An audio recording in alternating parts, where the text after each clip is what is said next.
broadcast of the regular meeting of the Planning Commission will now begin. Thank you very much. I will call to order the November 16th, 2020 City Planning Commission hearing. The time is 4:31, and I'll ask the clerk to please call roll to establish quorum. Amy Sweezy will be just a few minutes late. Caprini? Here. Smiley? Here. Dipke Pier? Marwa? Meyer? Here. Olson? Here. Schrader? Here. And Sweezy will be late, so we have 5 commissioners. Oh, and Rockwell. We have 6 commissioners present. Very good. We have quorum. Thank you very much. Next up, we will I'll look for a motion to accept the minutes from the November 2nd, 2020 City Planning Commission meeting and approve changes to the 2021 CPC calendar, items number 3 and 4. Excuse me, Chair Rockwell. That is 2020. There were changes to that calendar, not the 2021 calendar. Oh, these are changes to that calendar. Okay. Very good. Then I apologize. 2020 calendar. Commissioner Smiley. I move to accept the minutes of the November 2nd Planning Commission meeting and approve the changes to the 2020 Planning Commission calendar. Do I have a second? Commissioner Olson. Second, Caprini. Second. We have a motion and a second. Clerk, please call the roll. Caprini? Aye. Smiley? Aye. Meyer? Aye. Olson? Aye. Schrader? Aye. That's 5-0. That motion carries. Next up, we will organize the agenda for this hearing. I will walk through all of the agenda items, and for the folks on the phone, members of the public, if you wish to testify against staff recommendation or to change staff recommendation on an item, please let us know when we get to that item, when we walk through this item in a moment, and we will put that item on our discussion agenda. And you can unmute yourself by pressing *6 to let us know. If you just wish to speak positively about an item in support of an item that ends up going on the consent agenda, we will open a consent public hearing, and you can speak in support of an item that goes on the consent agenda during that consent public hearing. So only pull something off the consent agenda if you wish to speak against the staff recommendation. Item number 5 is the Consolidated Container Storage Building at 2810 University Avenue Northeast and 215 27th Avenue Northeast in Ward 1. Conditional use permit and site plan review for that item. Does anyone wish to speak on item number 5?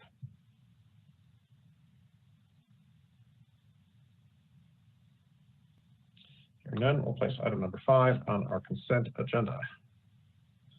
Item number 6 is McDonald's drive-through menu board replacement at 900 West Broadway in Ward 5. Does anybody wish to speak against staff recommendations on item number 6, McDonald's sign replacement? *6 to unmute. Place item number 6 on our consent agenda. Item number 7 is the stacked fourplex project at 1316 7th Street Southeast in Ward 3. A few applications there. Does anybody wish to speak against staff recommendation on item number 7?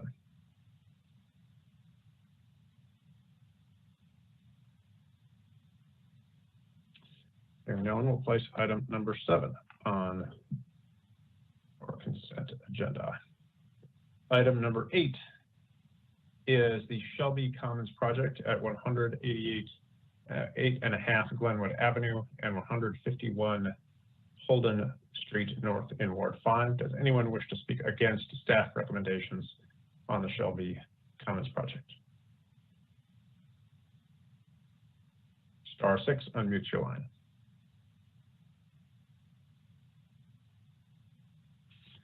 Hearing no one, will place item number 8 on the consent agenda. Item number 9 are the Sundial Apartments at 15 West 37th Street in Ward 8. Several applications for apartment building there. Does anybody wish to speak against staff recommendations on the Sundial Apartment project?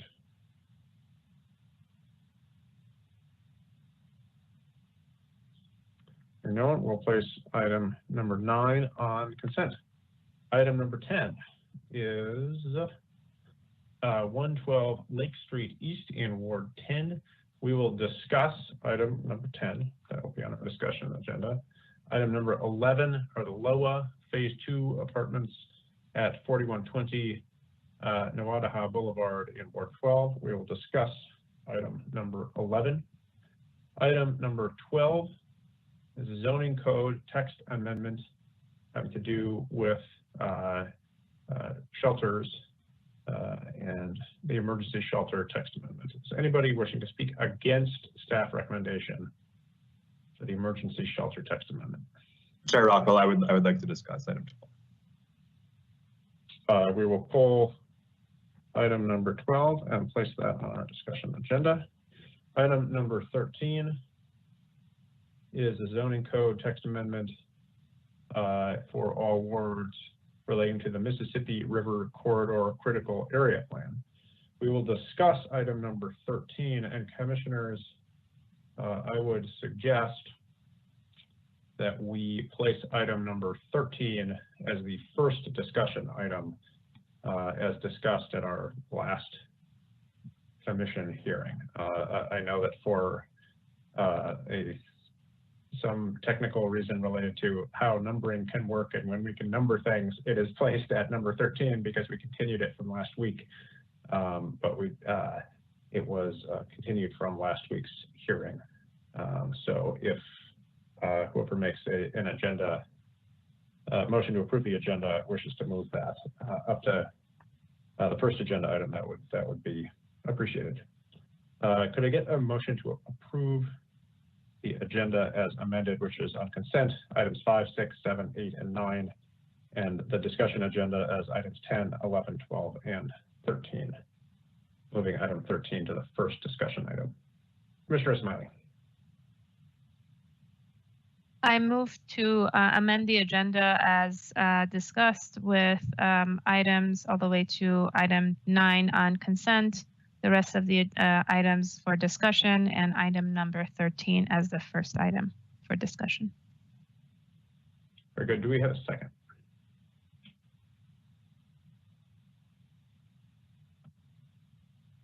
We have a second to approve the agenda. Commissioner Olson.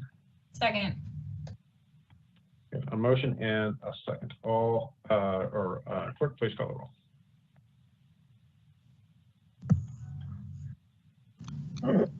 Caprini? Aye. Smiley? Aye. Marwa?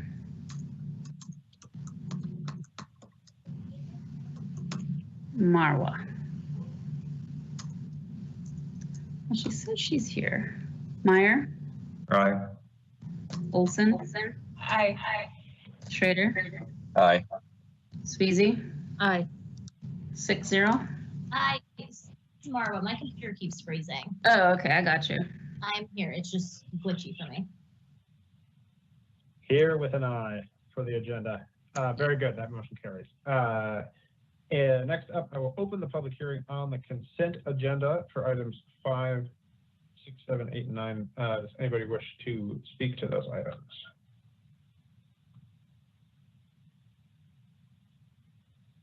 Hearing no one, I will close the consent agenda. Commissioners, could I have a motion to approve the consent agenda with all staff recommendations?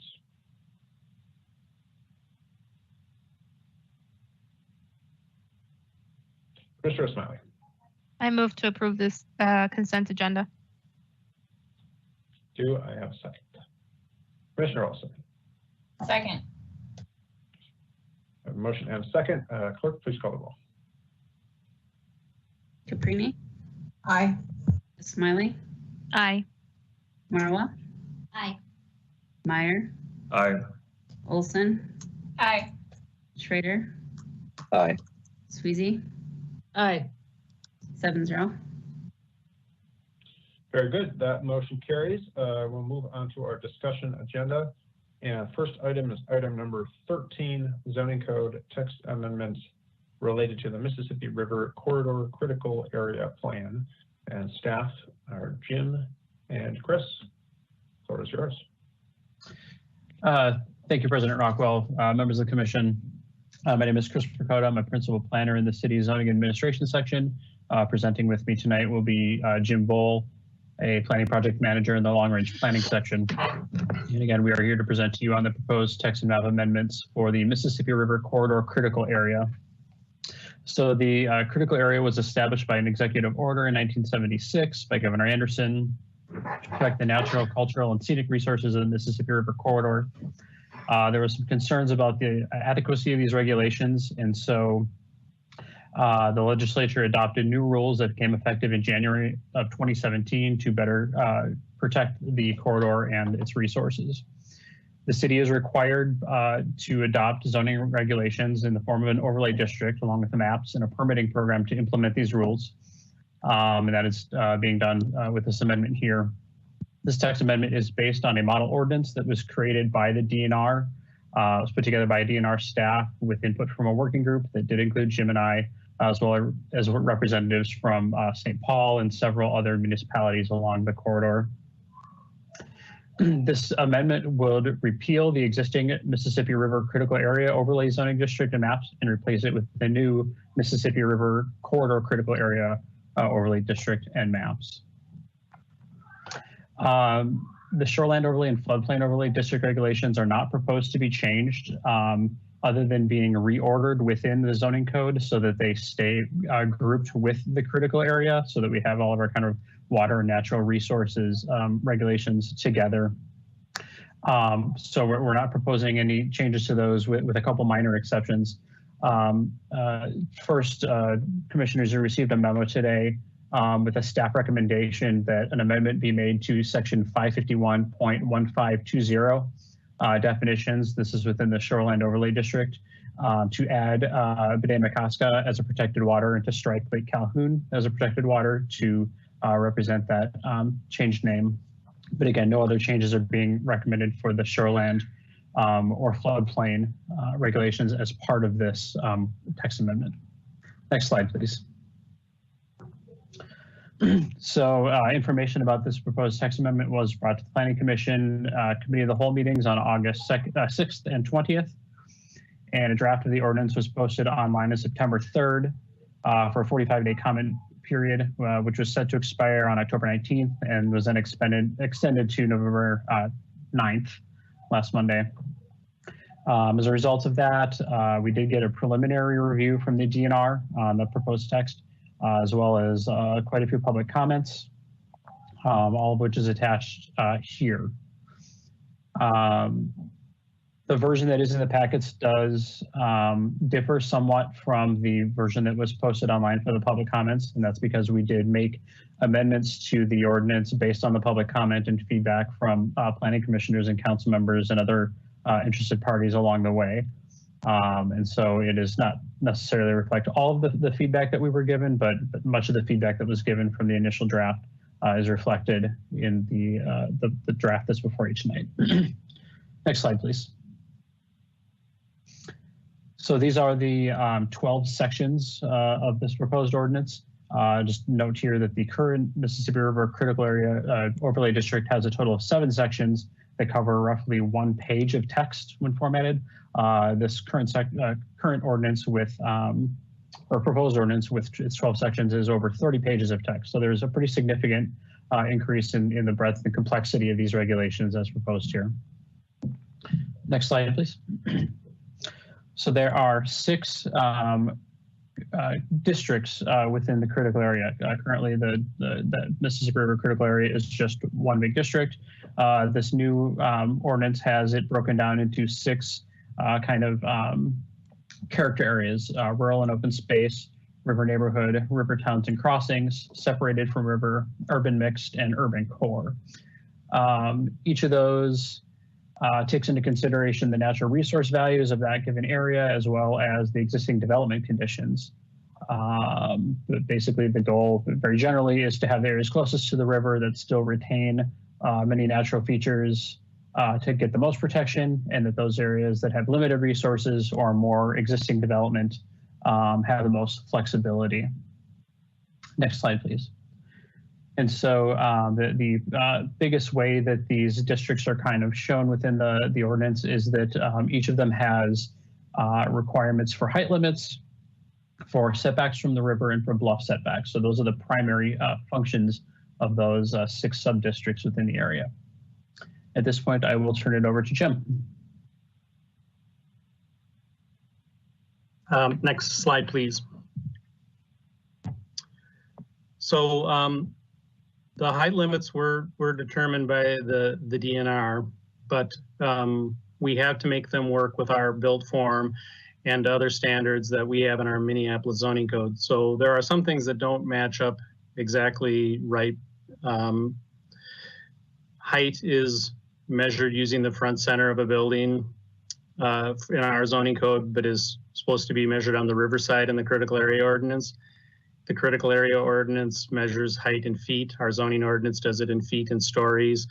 And so the way we resolve some of that is to take a standard of trying to do the more restrictive or incorporate both. So height will be measured now in the critical area using the zoning code definition at the front of the building, but also the riverside with the more restrictive applying. And we will measure height in both feet and stories. There are some exemptions in the critical area ordinance that will be incorporated, and there are some exemptions in the zoning code that will be allowed. But again, it will always be the more restrictive. And then the Shoreline Overlay, which is present around all kinds of protected waters in the city, including lakes, streams, and so forth. But in the critical area along the Mississippi River, those standards still are in effect in the critical area. So the critical area does not replace the shoreland requirements in the critical area. However, there are several standards in the shoreline, one of them being height limits. And in the urban core district of the critical area and the separated from river district of the critical area, height is just governed by the underlying built form districts, not by the shoreline overlay districts. Next slide, please.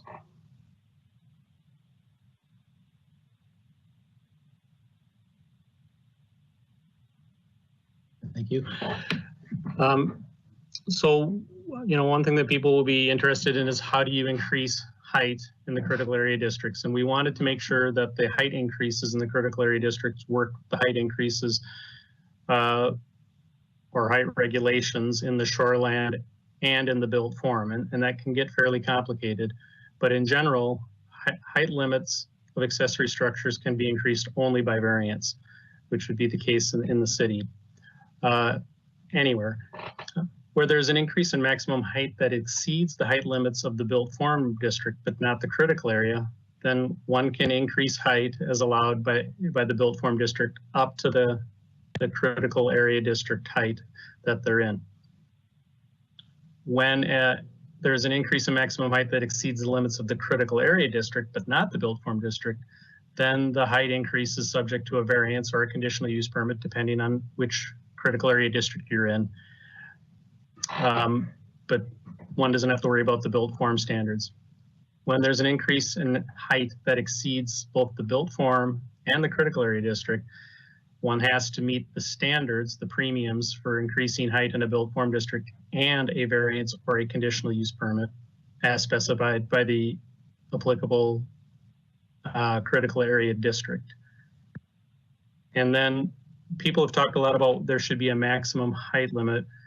We don't specify maximum height limits that you can increase to in the critical area ordinance, but the maximum height limits of the built form overlay districts will still apply in the critical area. So once you, we discussed that a lot at the last planning commission meeting, but once you go beyond, once you want an increase beyond those height limits, then one needs a comp plan amendment.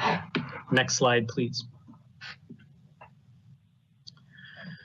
So one of the things that's in the critical area rules adopted by the legislature and then therefore brought forward into the ordinance that we have to adopt is that there's this concept of tiering.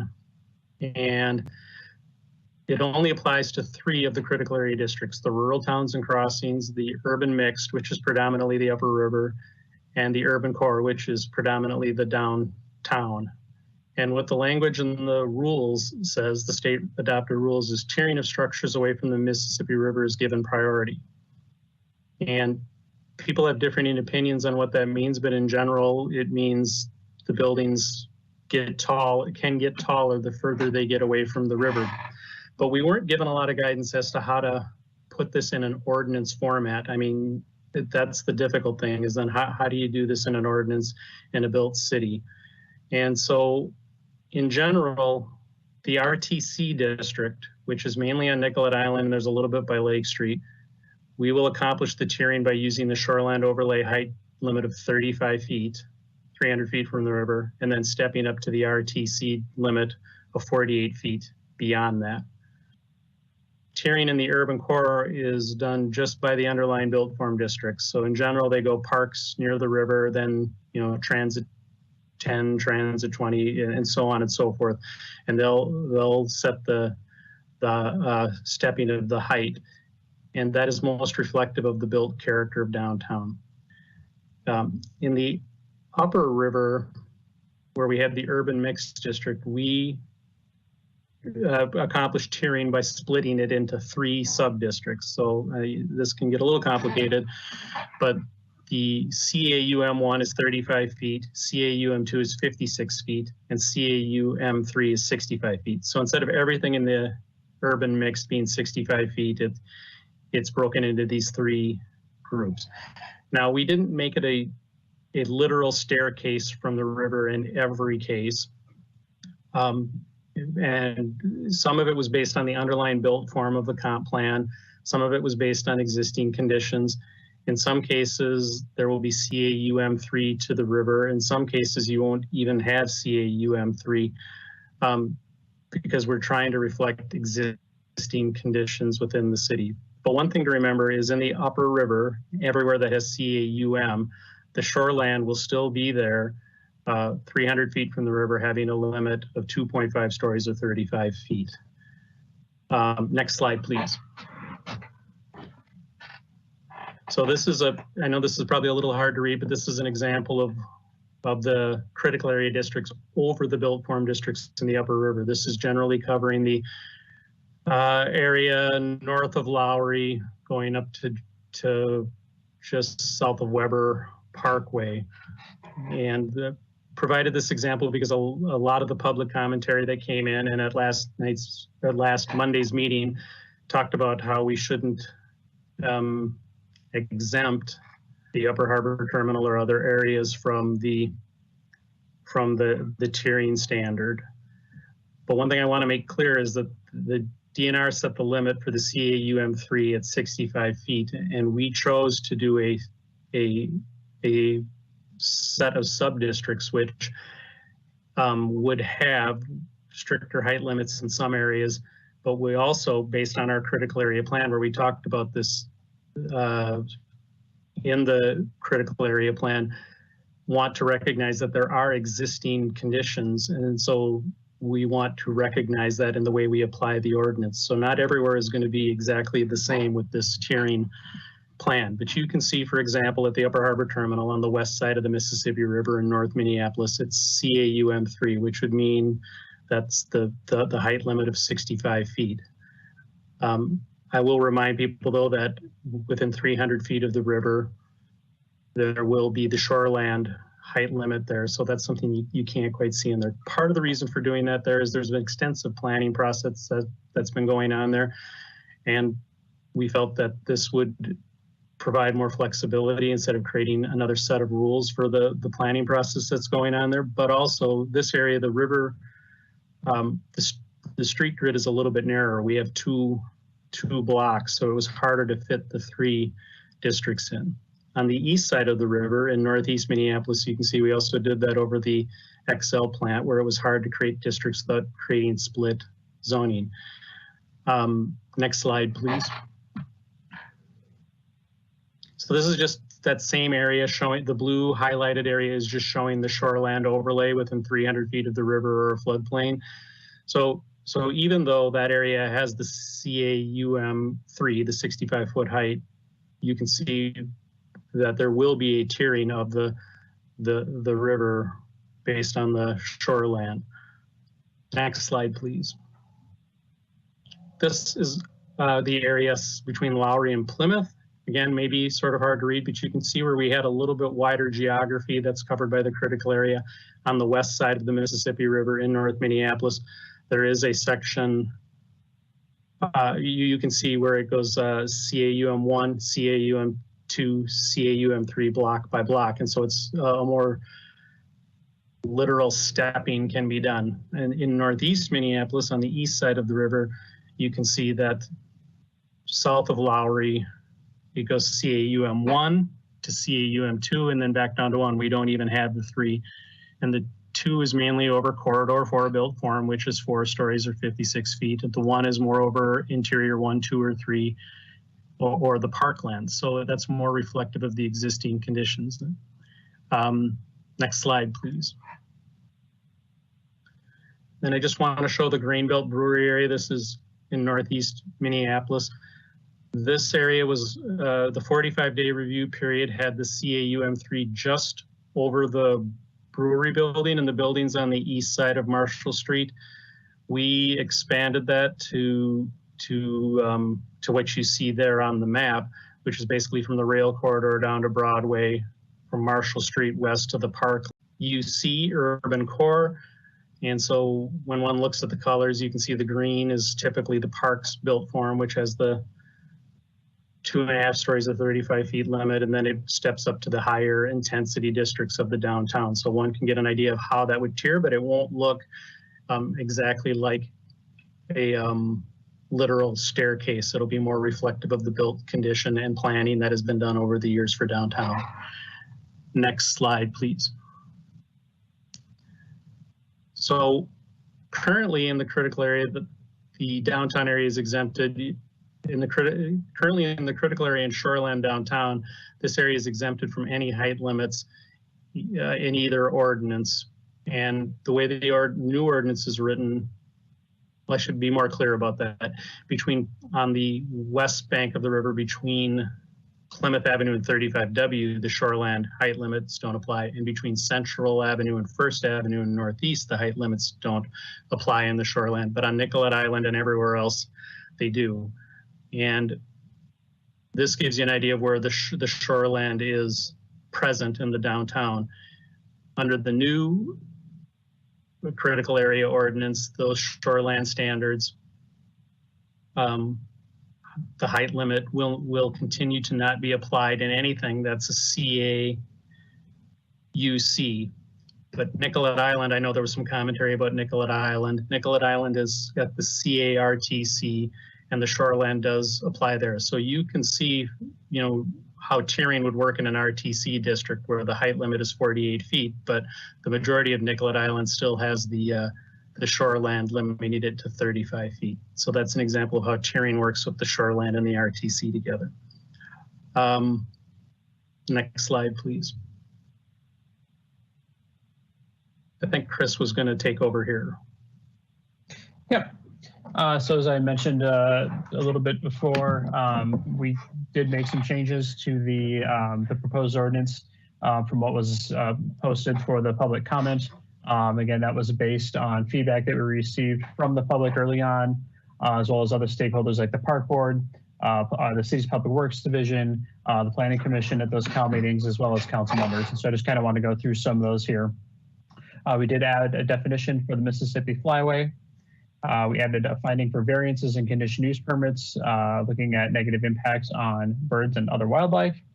Added items to the menu of possible conditions of approval for granting variances and conditional use permits. Added language to general design standards for public facilities to protect bird migration times. Added language to the vegetation removal performance standards to minimize the disturbance during bird nesting and migration seasons.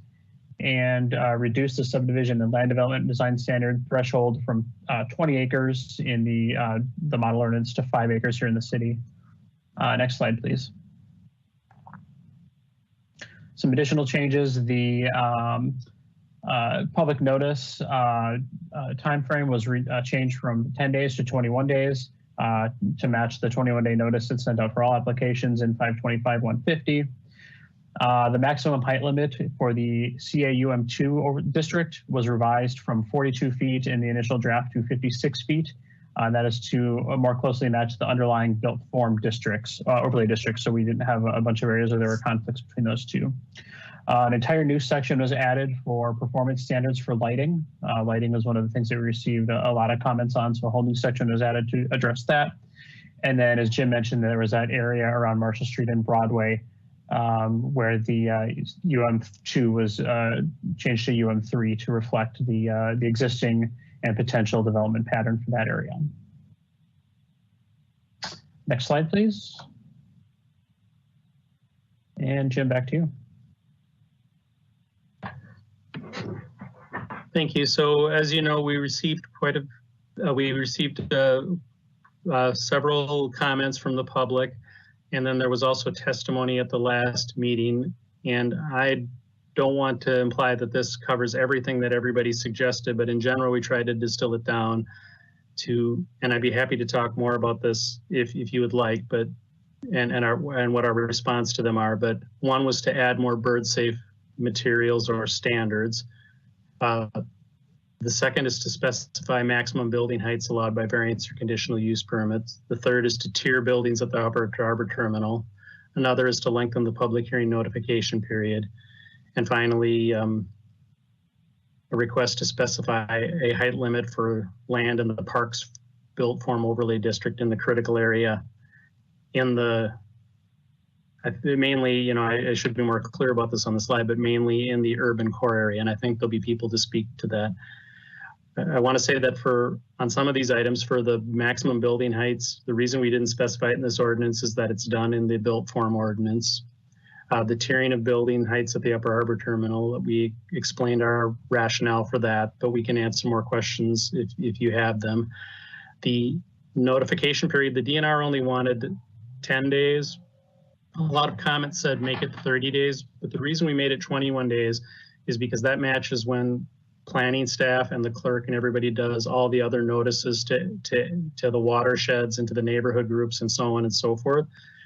And a long time ago, we had different times for those notifications, and it tended to cause lots of mistakes. So we feel the best thing to do is the 21-day notice, which isn't as much as the 30 days, but is more than the 10 days the DNR asked for, because it really prevents us from making mistakes on our notice by having two different sets of notices that we have to track. So I believe that we've done a good job on lengthening the public hearing period in a way that we can administer. And then for the bird safe building materials, I'll see whether the Planning Commission wants to talk about that more, but in general, I think it's an important thing to know that the DNR and the state legislature adopted these rules and we were given them to implement. And so we stayed fairly close to what we were given to implement. The DNR has said, well, you can be more restrictive, but at some point, the Mississippi River is such a broad topic. I mean, there are literally all kinds of things that we could do. So in general, we tried to add more restrictive language where we felt we were staying within, close proximity to what we had been given by the DNR. But the bird safe building materials felt that there was a lot of issues with that, including we're not totally sure what the cost implications would be. We have our sustainability office looking at some of these standards for public buildings. We have LEED standards for skyways. And so there's an issue of what would the consistency be. And then there's also a fairly big technical standard and staffing standard where that's quite a bit of work and education that would be needed for staff. So it's not that we don't think that it would be reasonable to consider this as a part of the ordinance, but because of these issues of staff time, staff training, consistency, complexity, and trying to figure out what would be the best thing to do to accomplish the goals, we did not include it at this point, and are concerned that if it was done at this point, it would be hard for us to do it in a way that would work best. And so, you know, if it is something that the commission is interested in, or the city council is interested in, I guess our preference would be that it be something that we're directed to do as a future amendment. We know it sounds easy to say just do B3, but you know, we always take the next step and look at what does that mean for a person who's writing a staff report, who is at the counter, or a planning commissioner who has to evaluate it. And when you go to that site, there's quite a bit of stuff there, and we don't know what all of the ramifications would be. So I think before making a change of that nature, we should know all of that information. So that's the reason. It wasn't that we didn't believe that it's important or it's not a reasonable thing to think about, but it was the concerns to do this at this point. So that's all we have right now for our presentation. Thank you, Jim and Chris. Commissioners, are there any questions for staff at this time?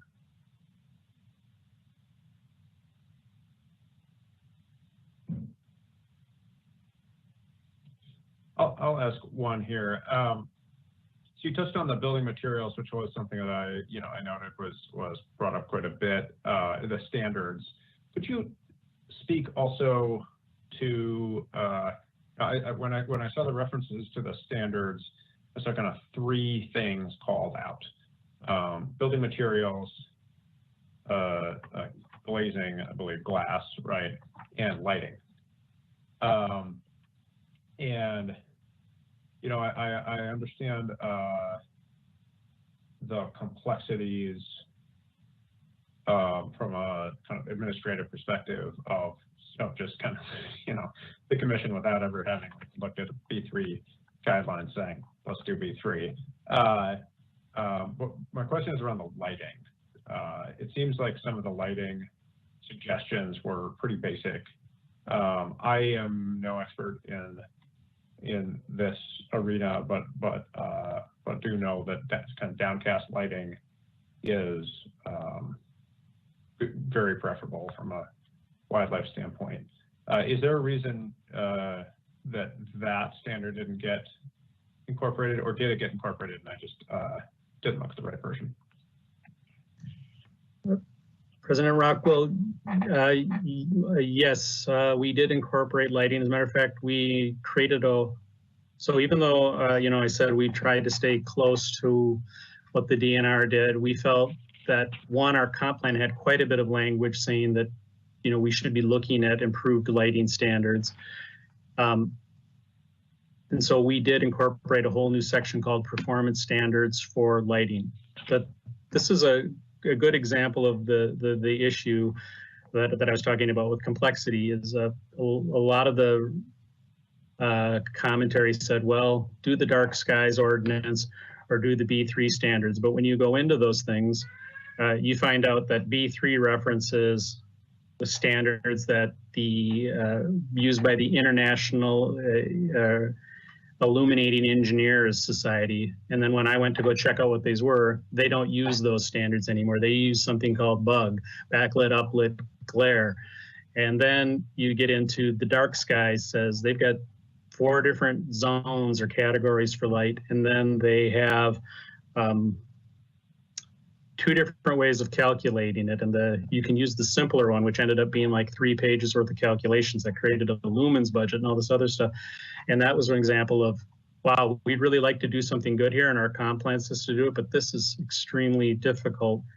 And so what we did is talked with Public Works, and we talked with the park board, and we talked with the zoning staff, and we talked with the enforcement staff, and looked at it and came up with a performance standards for lighting section, which I won't get into all of it, but it basically says all lighting, public and private, and our Public Works and park board staff said they can meet it, can't be uplighting, has to be full cutoff features, which is the strictest standard in the B3 for fixture types.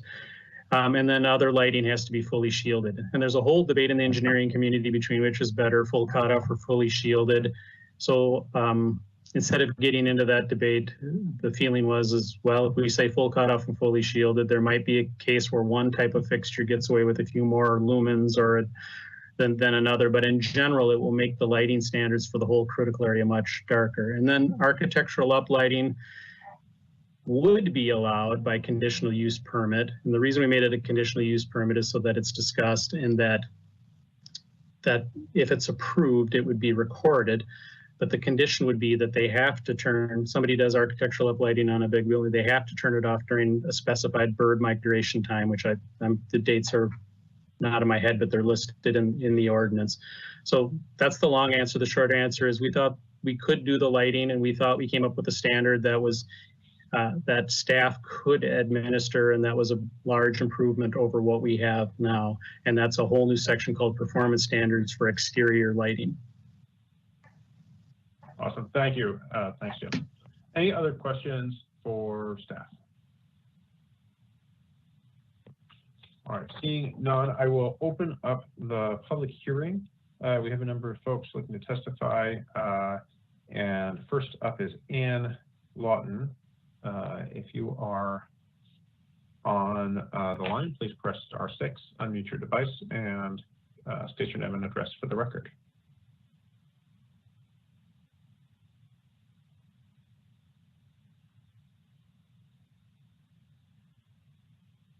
So Ann Lawton on the line.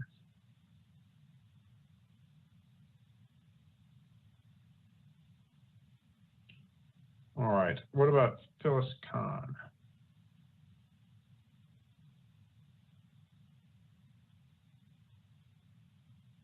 Press *6 to unmute your line.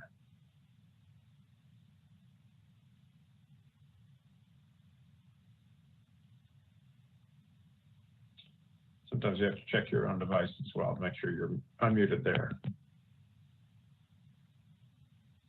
Wendy Hahn. Pressing *6 to unmute. Say, Chair Rockwell, this is Ann Laflin. Did you call my name? Yes, there you are. I did. And, I'm sorry, can I speak? And you absolutely can. Please state your name and address for the record, and then go ahead and speak.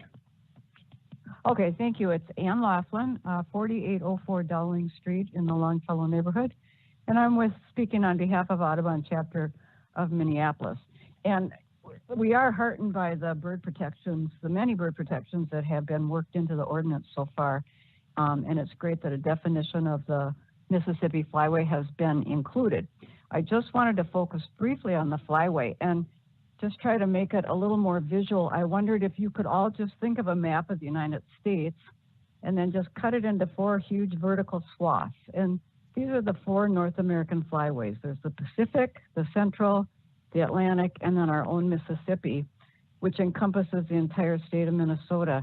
And I know you've previously heard about the massive rivers of birds using these corridors, fighting their way south and north every year, trying to survive and reproduce in the face of the declining numbers, the climate change, and their rapidly diminishing habitat.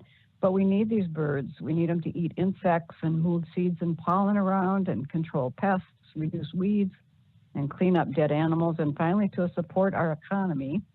I want to point out that more than 45 million people watch birds, both near and away from home. And even as long as 10 years ago, U.S. Fish and Wildlife estimated that bird watchers spend about $36 billion annually, and they generate some total $82 billion in output to the U.S. economy. So birds are very important in that respect as well.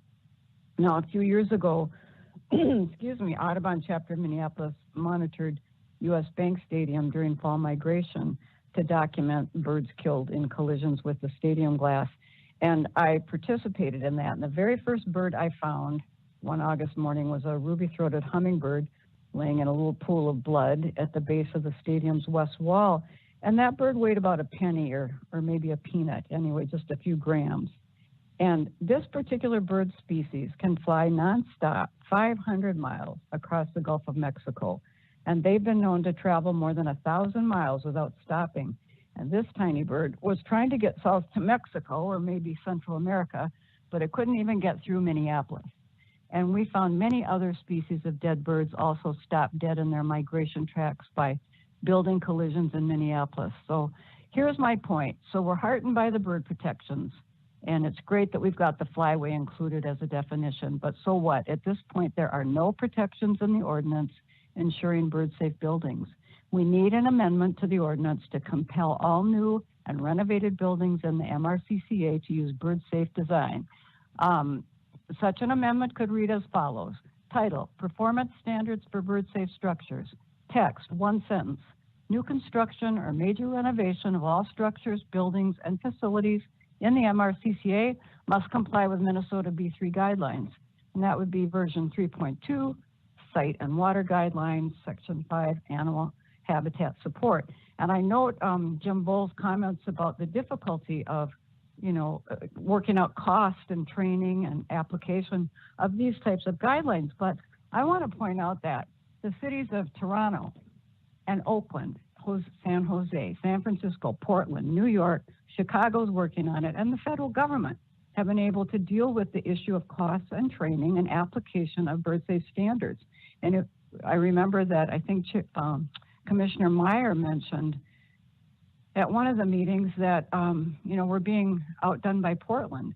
Yeah, we are being outdone by Portland. Portland has a really strong bird safe ordinance, and the city of Minneapolis needs to catch up and apply that those standards in the MRCCA ordinance in order to really become a competitive city with the other environmentally sustainable cities in the United States. So I urge you to support an amendment such as I've described, performance standards for bird safe structures, and figure out a way to cost it and train your people to do it. Thank you. Thank you very much.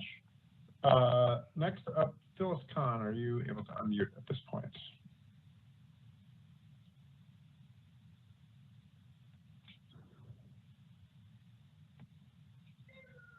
It's Phyllis Khan on the line. But Wendy Hahn. *6 unmutes your line and check your own device as well.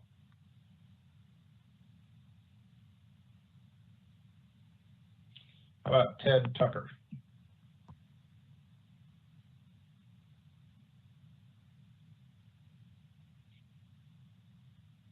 *6 unmutes, check your own device.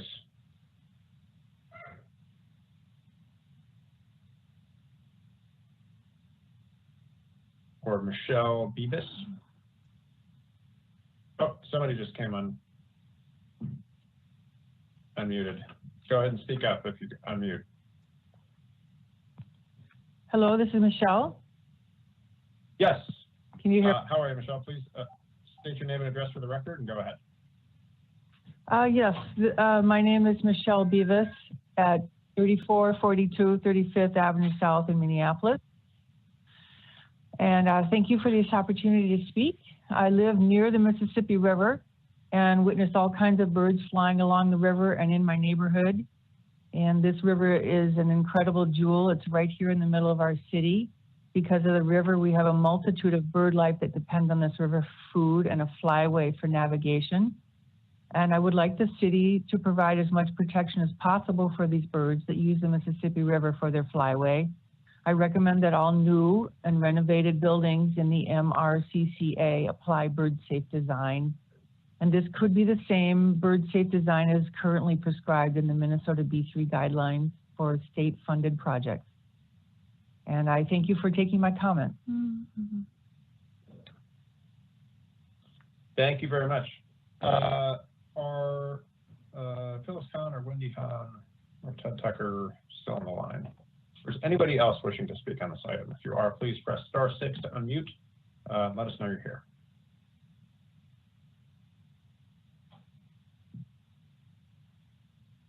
Hello?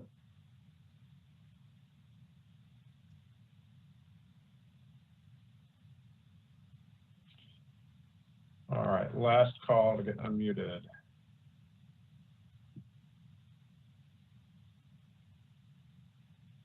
well, we'll see if folks can reopen the public hearing. It looks like folks are on the line, but I'm not hearing anybody. All right, so I'm going to close the public hearing. Commissioners, we have a text amendment for us. Is there any discussion?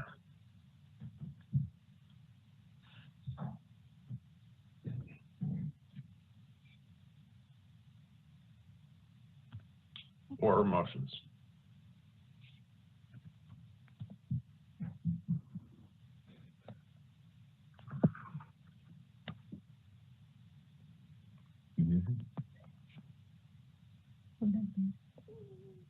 Hello, I can hear someone muting and unmuting. No. I don't know. This is Jim Tyndall. I'm here for number 10. I just want to listen. Oh, very good. That's, yes, we're on number 13 right now, and we'll get to number 10 next here. All right, Commissioners, Okay, so any discussion? Go ahead and mute me. So we'll call number 10 after this item is done here. Commissioner Smiley.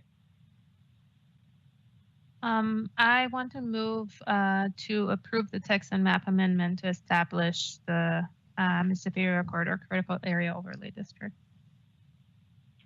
Very good. We have a motion. Do we have a second?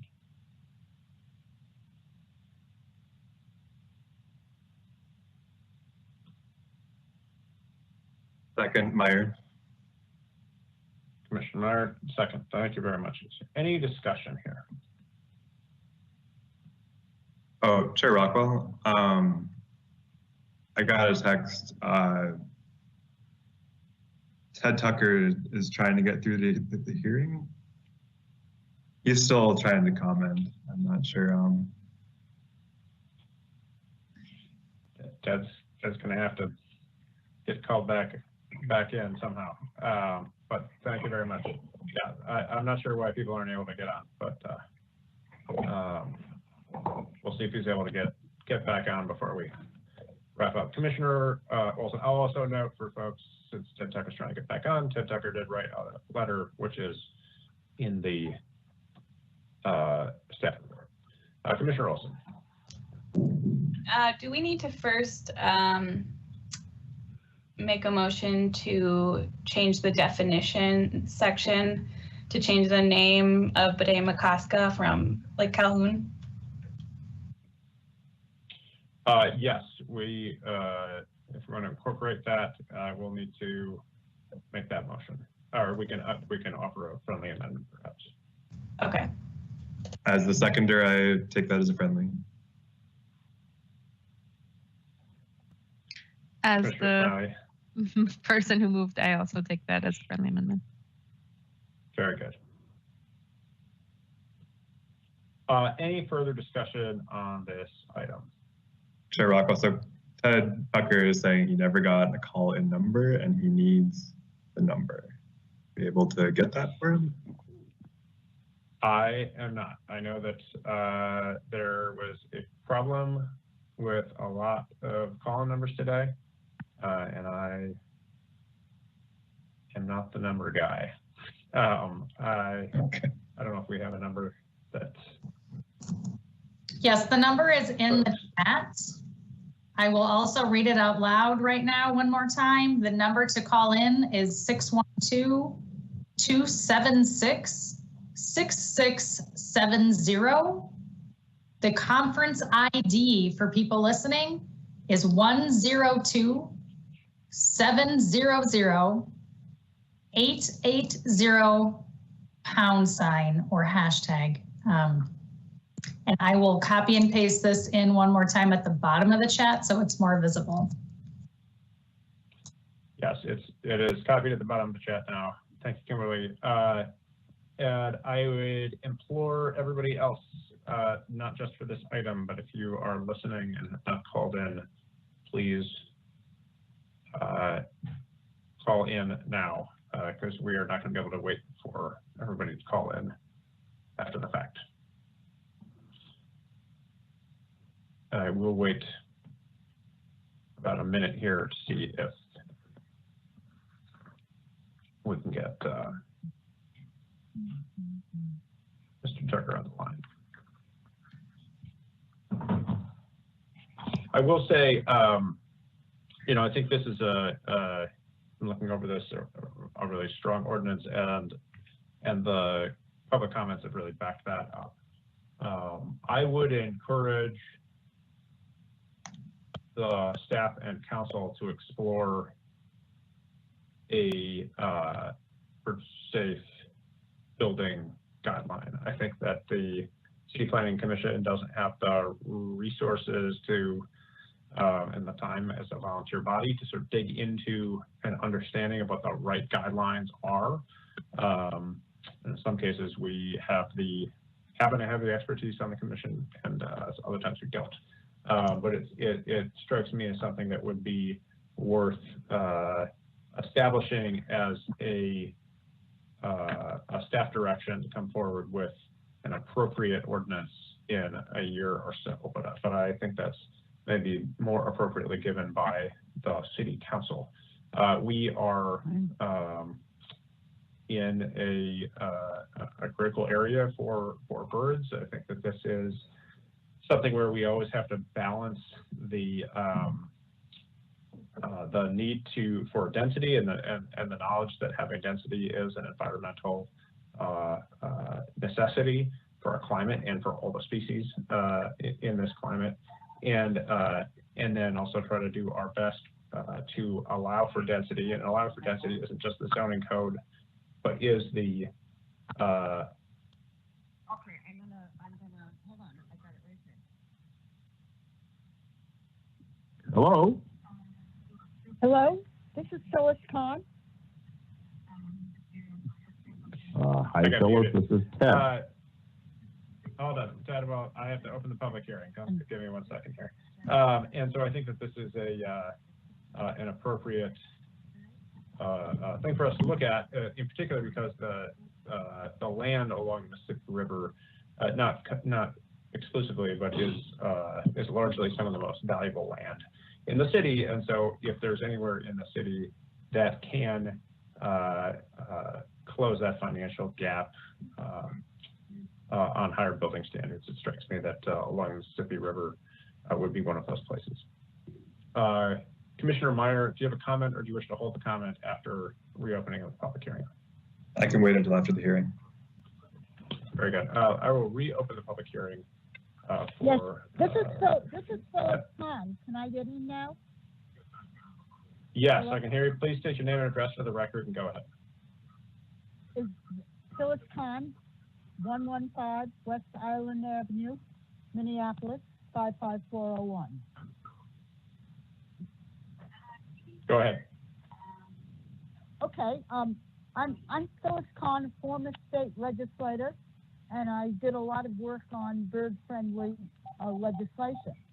And one of the things I want to say is that all of Minneapolis and the MRCCA are in the Mississippi Flyway, a major bird migratory corridor of international significance, used by millions of birds and hundreds of species twice a year on their marathon journeys of thousands of miles.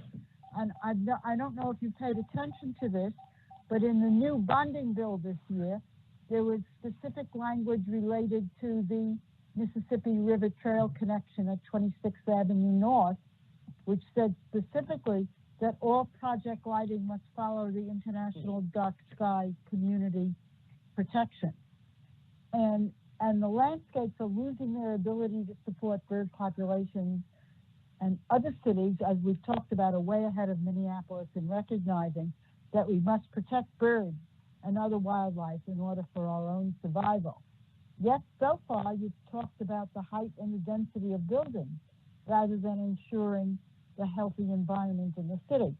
So as part of the B3 sustainability guidelines, the state of Minnesota requires annual habitat support to support and protect state animal habitat resilience by reducing the negative impact of the built environment on animal species and providing supportive environments for at-risk native species that are essential to ecosystem health. So what I urge you to do is to amend the draft MCCA ordinance to require adherence to the same B3 guidance for any new construction or major renovation in the corridor, consistent with the purpose of this ordinance to protect natural resources in the city's MRCCA plan. And so that specifically requires lights out. It refers to the heights of structures, and I think one of the things that we're particularly concerned about is that the beacon that's been planned in that area. So the height of any beacon light must comply with the Minneapolis Shoreline Overlay District Ordinance governing the heights of structures. And so we want the ordinance to protect trees and green space and require landscaping and restoration with true native plants. I'm part of the Audubon chapter of Minneapolis. We've submitted detailed recommended changes to the draft ordinance to requiring landscaping with tree and plant species that enhance rather than harm our environment. And if you fail to incorporate these types of provisions, it misses an essential opportunity to ensure resilience and sustainability in the MRCCA for the benefit of humans and our environment. So please amend the draft to require adherence with the B3 guidelines and requirements for ecologically focused landscaping in the MRCCA. I know that's a little bit long, but I hope it's understandable. Thank you very much. Next up, Ted Tucker, if you're able to unmute, *6.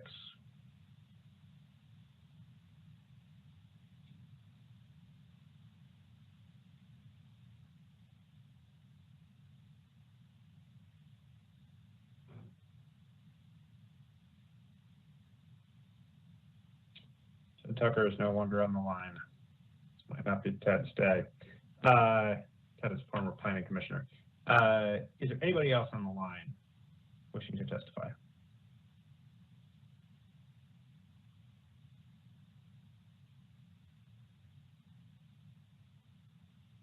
Please press *6 to unmute. Yes. Hello, this is Wendy Hong. Can you hear me? Yes, I can. Thank you. Please state your name and address for the record and go ahead. Okay, my name is Wendy Hahn. I live at 3824 47th Avenue South, about 2 blocks from the river. I'm also co-founder of Minnesota Citizens for the Protection of Migratory Birds, and we are urging you to please include protections for the migratory birds. As has been stated so eloquently by Phyllis and Ann, we know that this is a very precious resource. We're very lucky to have the Mississippi River corridor, very important for migrating birds. And as we all know, we're in a climate crisis right now. We really need to be stewards of this area, not only for the birds, but for our own future and survival. So it sounds like you're worried about the complexity of figuring out the B3 guidelines and how you can apply them. But I'm sure many other cities have done this. I'm sure Minneapolis can figure it out and make sure that all the buildings use bird-safe building guidelines along the corridor. I don't think it's too much to ask. And we're really hoping that you will amend the ordinance to protect the birds that come through. So thank you so much for taking my comments. And we would be very proud if you'd follow these recommendations. Thank you very much. Next up is Ted Tucker. Please press *6 to unmute. Can you hear me? Ted, it's been a long journey, but we can hear you. Can you hear me now? Please state your name and address for the record. Yes. Ted? This is Ted. Am I on the line there? You are on the line. Hello. Go ahead and Excellent. Okay, this is Ted Tucker, 319 5th Street Southeast in Minneapolis. I'm speaking on behalf of the St. Anthony Falls Alliance that proposes 4 amendments detailed in a document I believe staff forwarded to you today. It's titled St. Anthony Falls Alliance Proposed Amendments. I hope that you have those in front of you. In 2014, the Minneapolis Park and Recreation Board appointed me chair of the 20-member Community Advisory Committee for the Central Mississippi Riverfront Regional Park Master Plan. After 11 intense meetings, we submitted the draft master plan to the Park Board, which adopted it in 2015. The Metropolitan Council approved it in 2016. The St. Anthony Falls Alliance, SAFA for short, was established to implement the goals of the Central Mississippi Riverfront Master Plan. It comprises representatives of the neighborhoods of North Loop, Downtown, Marcy Homes, Nicollet Island East Bank, and St. Anthony West. SAFA has worked with CPED staff to be sure that the 2040 plan was aligned with the Central Riverfront Plan so that all parcels designated for inclusion in the regional park would be designated built form parks. SAFA sent comments on the proposed MRCCA ordinance in front of you today that should be in your voluminous packets. To summarize those comments, Gold Medal Park is adjacent to the regional park. Like the regional park, it is in the critical area urban core district with underlying zoning of built form parks. The MRCCA ordinance as written would allow approval of a 6-story building in Gold Medal Park without any opportunity for public participation. To address our concerns that the ordinance as drafted would encourage inappropriate building height in the regional park, SAFA recommends the following. First, amending Chapter 551 to specify that structures in the regional park, that is built form parks, in the urban core be limited to a maximum height of 2.5 stories or 35 feet.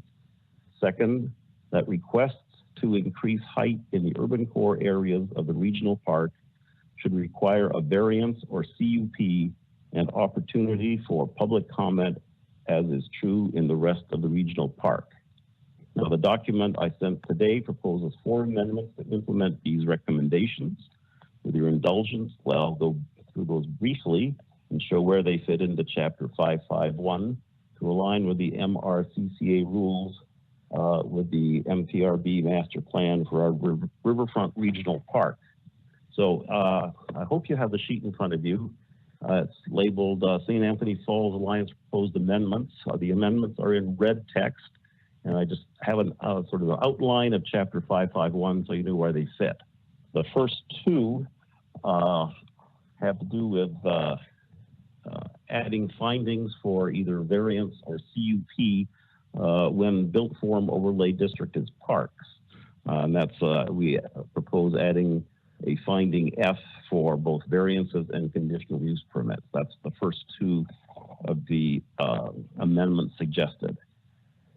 The other 2 have to do with height in the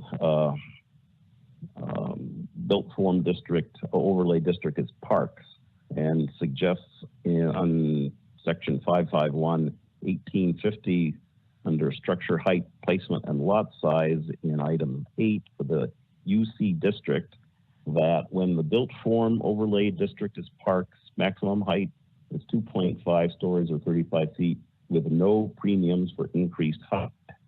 And lastly, amendment, again with height in that same section C, item 5, that when the built form overlay district is parks, the height increase is subject to a variance or conditional use permit of the MRCCA overlay district requirements in the CA-UC district.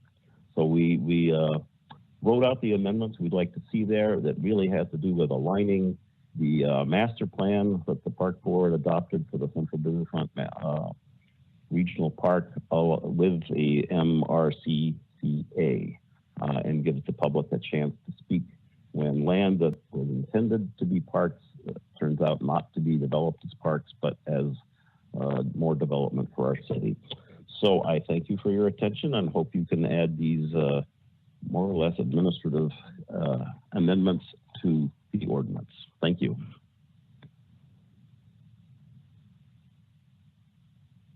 Very good, thank you. All right. Is there anybody else on the line wishing to testify?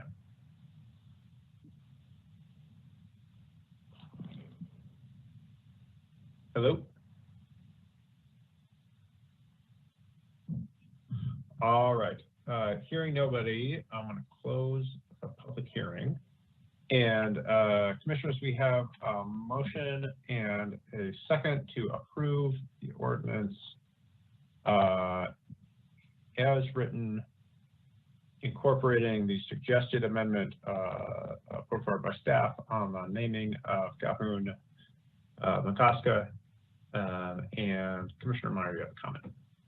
Yeah, I just wanted to second your comments, Chair Rockwell, regarding bird safe building materials. That's something I definitely have an interest in pursuing, but I think that deserves a full separate discussion on our own. So I would second your call to have staff research that and present something to us at a later time. Thank you.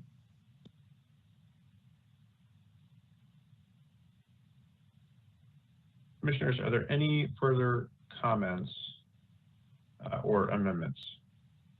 Commissioner Marwa.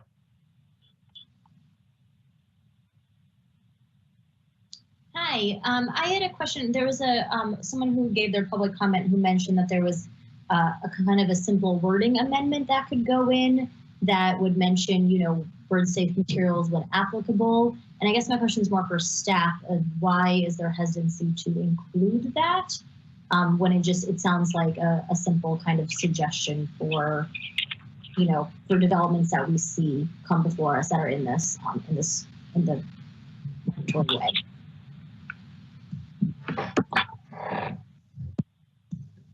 Hello, this is Jim.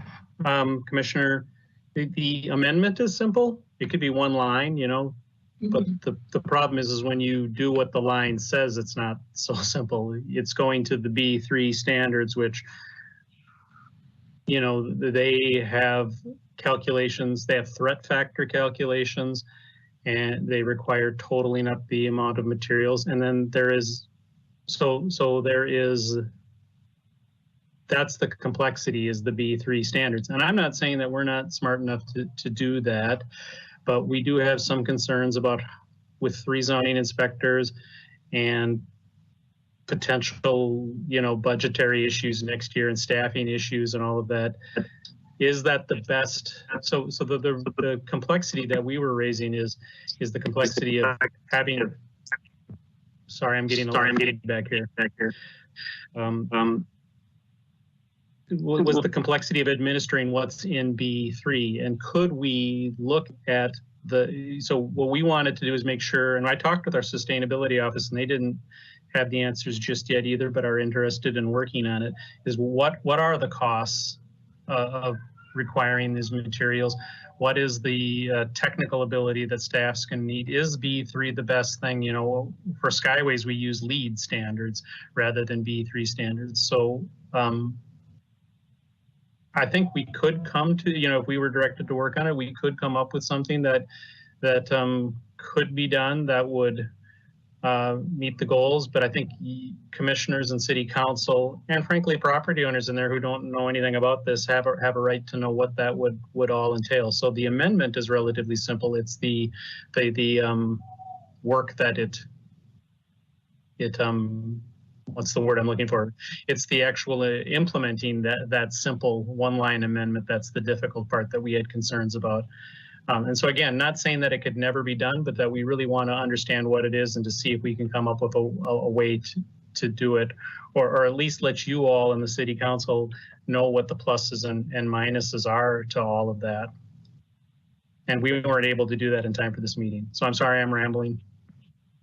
I hope that answers the question. It does. And so I would just second what Chair Rockwell and what Commissioner Meyer said about it. I think it would be interesting if staff does explore that further, given examples that they said about Portland and other flyway zones that exist in the country. But thank you, staff.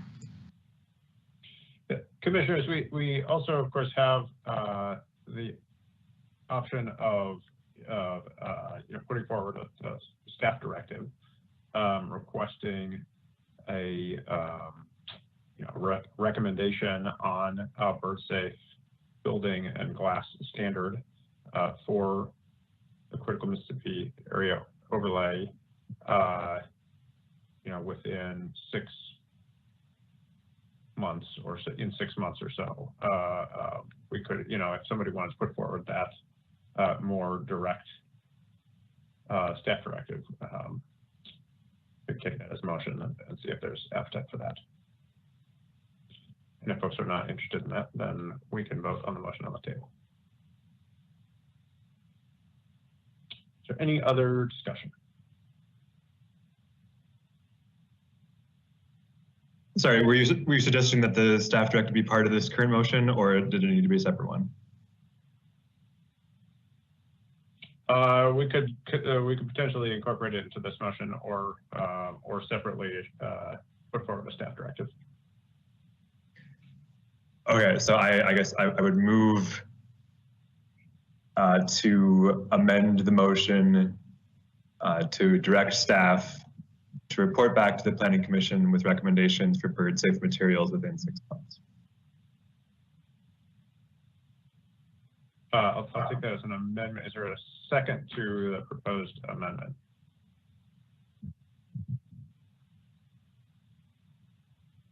Commissioner Marla. I second that amendment to the amendment motion.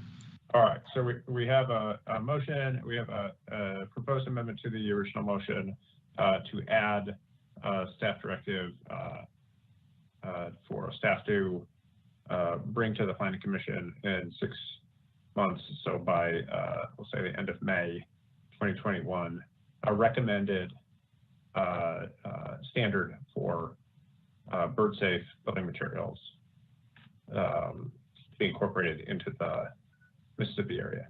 Why don't we take a vote on the amendment, and then if there's no further discussion, a vote on the full motion. So vote on the amendment.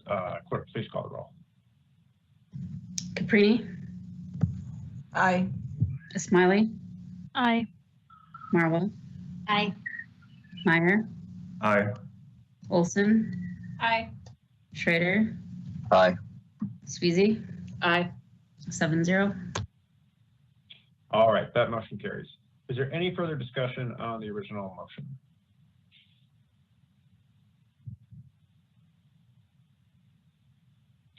All right, seeing none, clerk, please call the roll.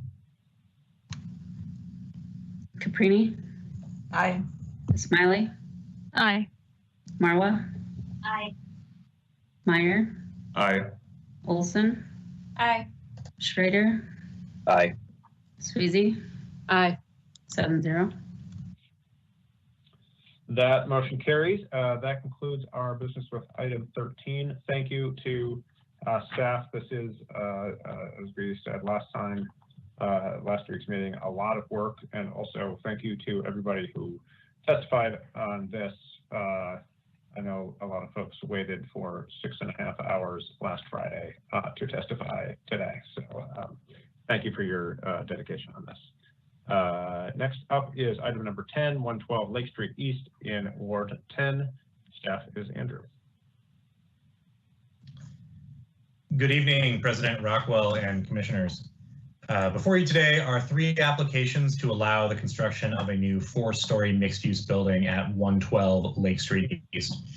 This property is a small interior lot of just over 5,400 square feet.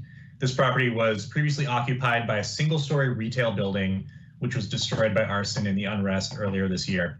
Public alleys are present adjacent to both the north and east sides of the property. Site is located close to 2 major focal points in the area. About a half block to the west is the former Kmart redevelopment site, and the under construction Lake Street and 35W Transit Center on the Orange Line BRT is about a half block to the east. Next slide, please. The applicant is proposing to construct a 4-story building with 13 dwelling units and approximately 1,600 square feet of commercial space. 4 parking stalls are located to the rear of the building, accessed from the adjacent alleys. Enclosed bike parking is provided within the building as well. Next slide, please. The applicant is seeking a variance to reduce minimum drive aisle width from 20 feet to 3 feet to allow the parking spaces as proposed access directly off of the alleys.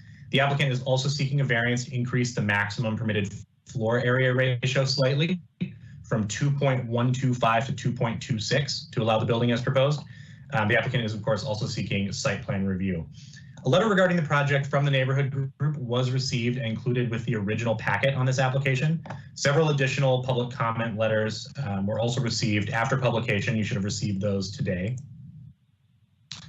Regarding the 2 variance applications, staff is recommending approval based on the findings as described in the staff report. If there are any questions about those findings, I'm happy to go through those and provide additional clarification if needed. For site plan review, the project does require alternative compliance to 2 provisions: window coverage on the first floor north elevation and blank walls on the west elevation. Next slide. As proposed, 12.1% of the north elevation would be proposed to consist of window area, which is less than the minimum of 20% and does require alternative compliance. Staff is recommending granting alternative compliance to window coverage on this first floor north elevation, primarily due to the additional glass area that's contained in the glass doors here that are not counted towards window coverage, as well as the fact that the upper floors of this elevation are exceeding the required window coverage. Next slide. The west elevation would contain a blank wall of a little bit under 43 feet in length on the 2nd, 3rd, and 4th floors, which is longer than the maximum length of 25 feet for a blank wall and requires alternative compliance. The adjacent properties here to the west at 106 East Lake Street, and then to the west of that at 102 East Lake, were also home to commercial buildings that were destroyed by fire during the unrest. This project is proposed to be constructed directly up to the west property line in anticipation of facilitating a party wall with a future development of those adjacent properties. The applicant is proposing the installation of a mural on this blank wall at the time of construction. Staff is recommending approval of the alternative compliance here. Staff finds that the proposed mural would be an appropriate mitigation of the blank wall until redevelopment of that adjacent property occurs. Next slide. I do also want to touch briefly on the east elevation of the project. This property is fairly unique in that the east elevation is not street facing. It faces a public alley, and across the alley, a parcel that's used for parking for the industrial use that's located to the north. Although this east elevation is not street facing, it is very prominently visible to a high volume of people on a daily basis. Staff is not particularly excited about the east elevation as proposed and shares many of the concerns outlined in the letter that was submitted by the neighborhood. However, it is important to note that the east elevation as proposed does fully comply with the zoning ordinance. This elevation is not subject to a minimum window coverage, and there is no alternative compliance needed for the east elevation as proposed. Staff is recommending approval of all 3 applications subject to the conditions listed in the staff report, and I'm available for any questions. Thank you. Commissioners, are there any questions for staff at this time?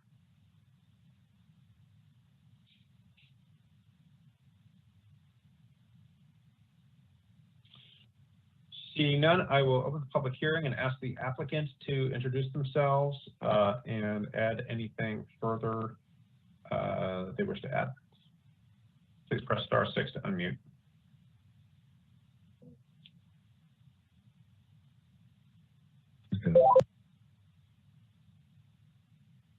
Do we have the applicant on the line? James Tyndall or Matt Brewery? Yeah, I'm here. Hi. Go ahead and introduce yourself. Matt Brewery is here too. I'll let him do the talking. All right. Yeah, hi, my name is Matt Brewery, and you need my address?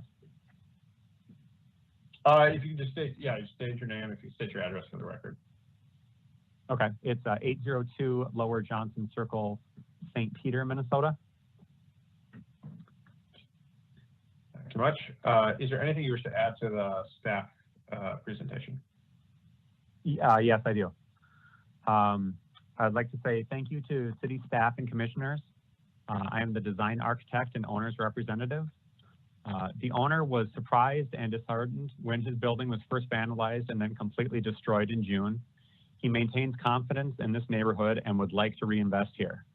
The design team has considered the context of this project and has endeavored to give it the time and attention it deserves, reflecting the prominent placement of the building and the imminent development of the surrounding area. This property is roughly 1/10 of an acre and is 44 feet wide. We have studied the site framework closely and have attempted to include as many amenities as the property allows. Our goal is to deliver quality, inviting spaces with attractive rent levels for both tenants and residents. To maximize efficiency, we have opted to focus on providing 13 vertically stacked one-bedroom units. Residential units are projected to be affordable for households at the 60% area median income level. At the street level, roughly 1,600 square feet of tenant space is intended to be appealing to a wide variety of small businesses. These goals are attainable if stakeholders consider all the possible components of the project and carefully discern what is necessary to be incorporated. Our team has reached out to Lake Street Council to inquire into grant funding as part of the We Love Lake Street program, but as a property owner and not a business tenant, the applicant does not qualify. Our team determined early on to design a solution with vertical access provided solely by stairways.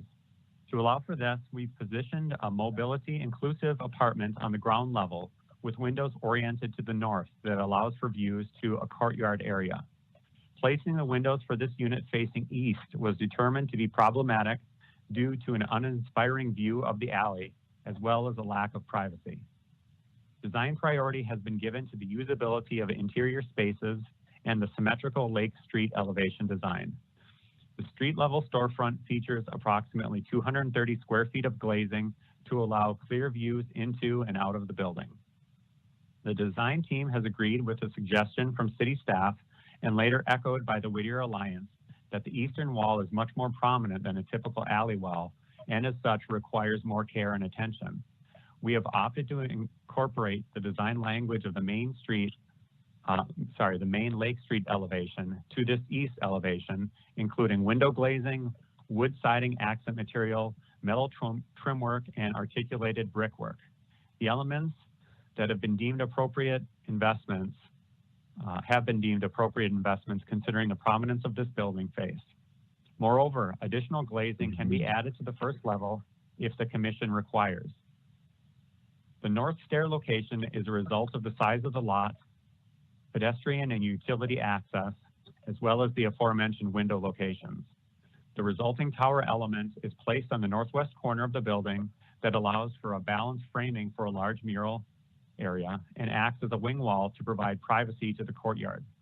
Landscaping has been incorporated into the design in the north area, and the forthcoming Lake Street redesign directly to the south and east of the property will include a number of features, including bicycle racks, trees, and landscape beds. The proposed building is placed 3 feet from the southern property line due to an existing easement. Our landscape architect has recommended that we do not place a planting bed in this area due to the unlikelihood that plantings would survive between the building and the sidewalk. However, if the commission requires that this element be added, the site plan will be modified accordingly. As a LEED accredited design partnership, we are familiar with the numerous elements that are part of the designer's toolbox to create a sustainable project. Some of these tools can be conspicuous, like solar panels, and some are concealed, like highly insulated exterior walls.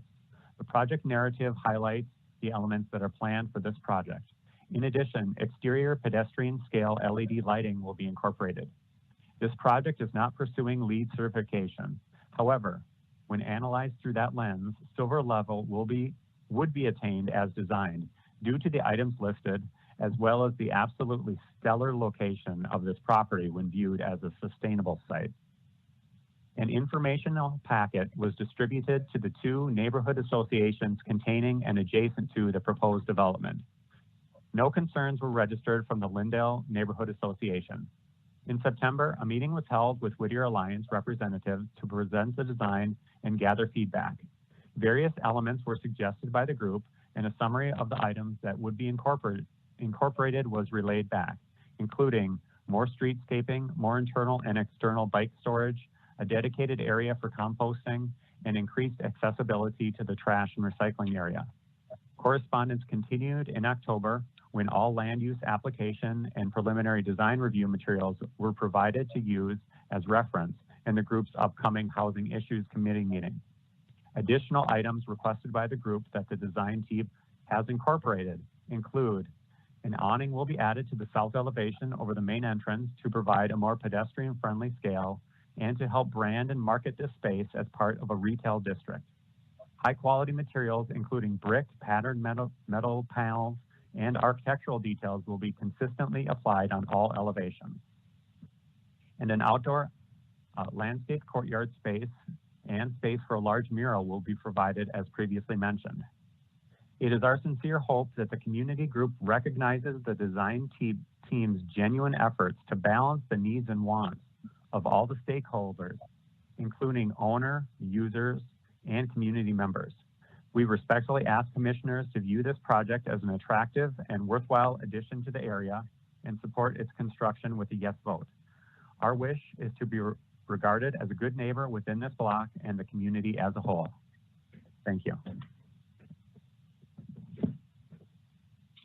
Thank you very much. Commissioners, are there any questions of the applicant at this time?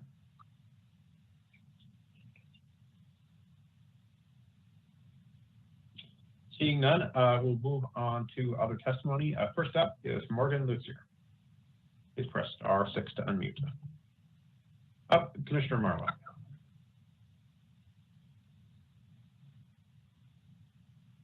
Hi, this is Morgan. Can everyone hear me? Yes, go ahead, Morgan. Please state your name and address for the record. Morgan Luzier. I'm at 3500 Fremont Avenue South. I'll keep my comments really brief. I'm a Ward 10 resident. I own commercial and residential property in Ward 10. I operate a small business there, and I'm also the co-chair of the Lynn Lake Business Association. Over about the last 8 years, I've been pretty intimately involved in the ongoing development projects in Uptown, Lynn Lake, and Eat Street. And over that time, I've learned a lot about how good design creates a vibrant and safe streetscape, and about our need for diverse housing, both market rate and affordable, in order to have a healthy community. And once I started paying attention, I realized that great and healthy spaces are made. They are not simply born out of happenstance. I was also an active voice in the 2040 community engagement process, when we as city planners and staff and citizens collaborated on a vision for Minneapolis. And since being adopted, that vision has really been my North Star, because I want to live in that sustainable, diverse, equitable, and accessible city. I've also been to enough of these planning meetings to know that the decision-making process isn't based so much on personal opinion about a specific project, but tries to be a fair implementation of the goals and policies adopted by the city. Sometimes I don't personally like the look or feel or impact of a project, but when it falls within the parameters of the 2040 plan policies, it typically moves forward. Unfortunately, the 112 East Lake Street project just doesn't meet those minimum standards in order to become a part of our Ward 10 streetscape.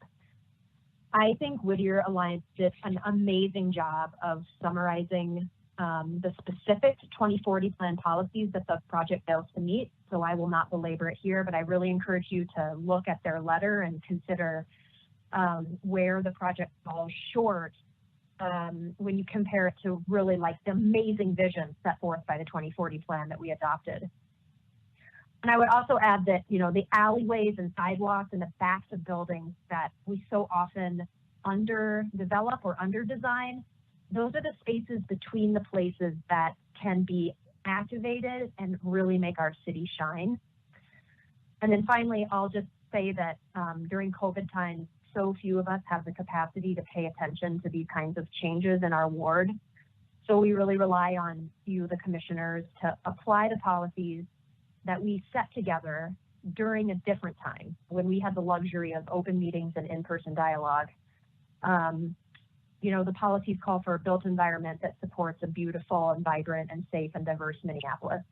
So I would encourage you to, you know, table this until January and, you know, really encourage the developer to come back to the community and continue to work on the project together, which we've been trying to do and have made some great progress.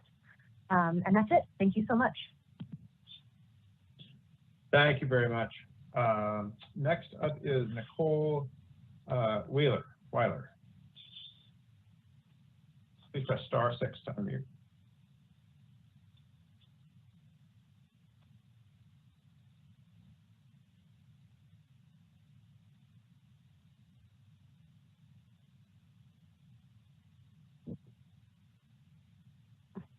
Mr. Cole Weiler on the line.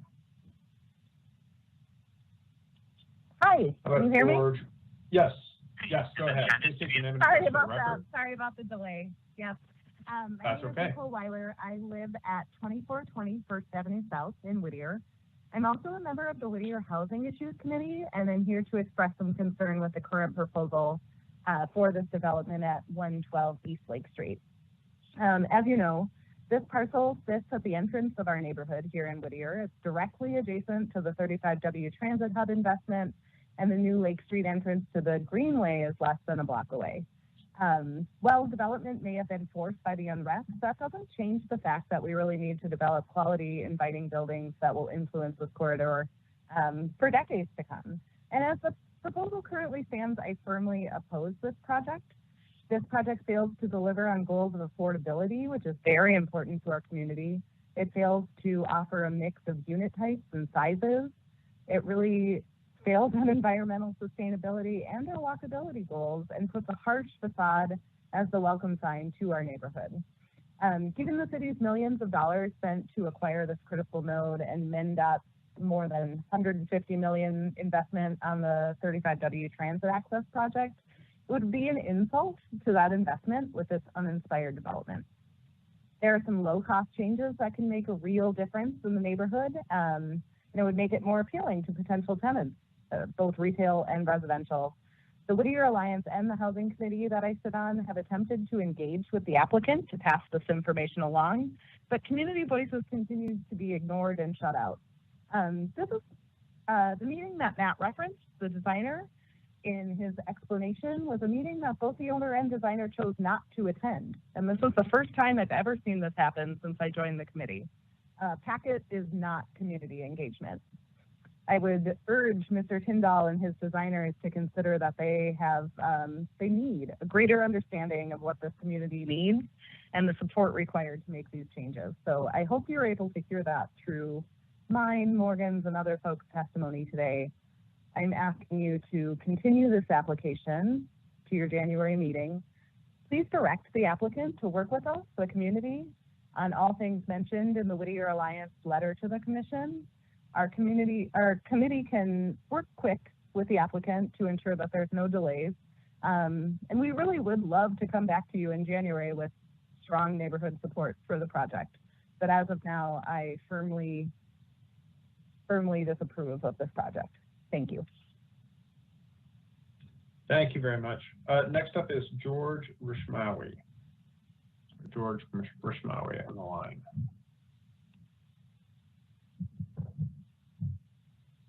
Hey guys, can you hear me? Yes, please go ahead and state your name and address for the record. All right, this is George Rishmawi. I live at 2601 Garfield Ave.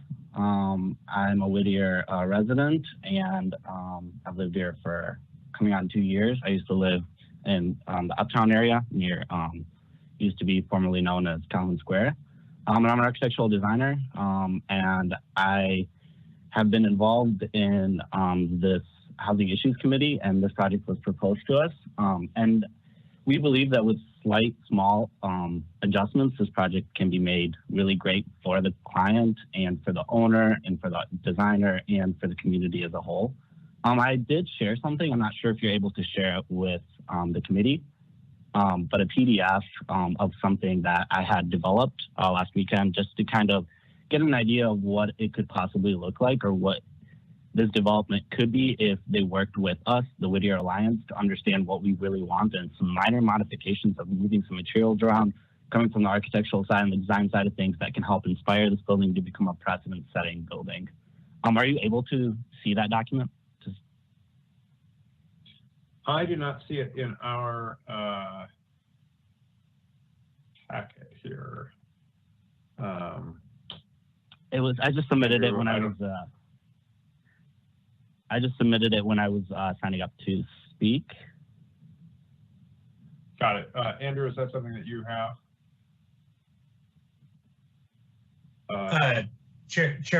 President Rockwell, no, it's not.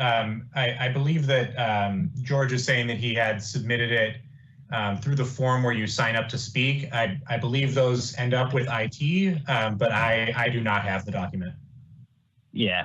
Is there a way I can share that currently with the?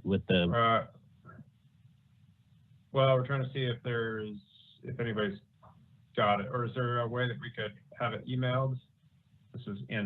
We're in City Hall. There's just an overhead projector people can use.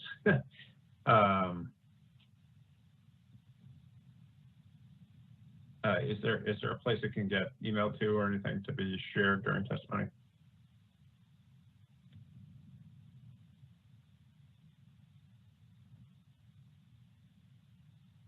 George, if you can email it to me, I can try and to bring it up, or at least work with our IT folks to get it up one way or another. Do you have my email address, George? Yeah, I'll forward it to you right now. Okay, great. Thank you. Yeah. We might have it. We'll see. Anyway, sorry about that. I just think this is important to show because this is just something that I've done as an architectural designer. I do this professionally, but I just kind of did a quick analysis of what we could do to the building to help. We've got something up here. Perfect. So I think we're looking at your thing here. All right, perfect. Let me go back to where I was. And are there multiple images here? Or we're just looking at a top. Yeah, so we could start with the first PDF, but I have. So, sorry, could you just give me a second, please?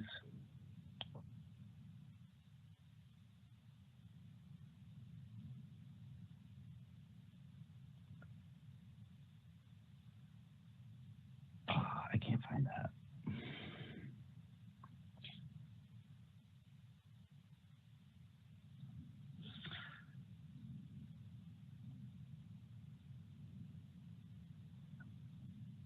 Okay, I'll just start by saying, I'm just trying to pull up something that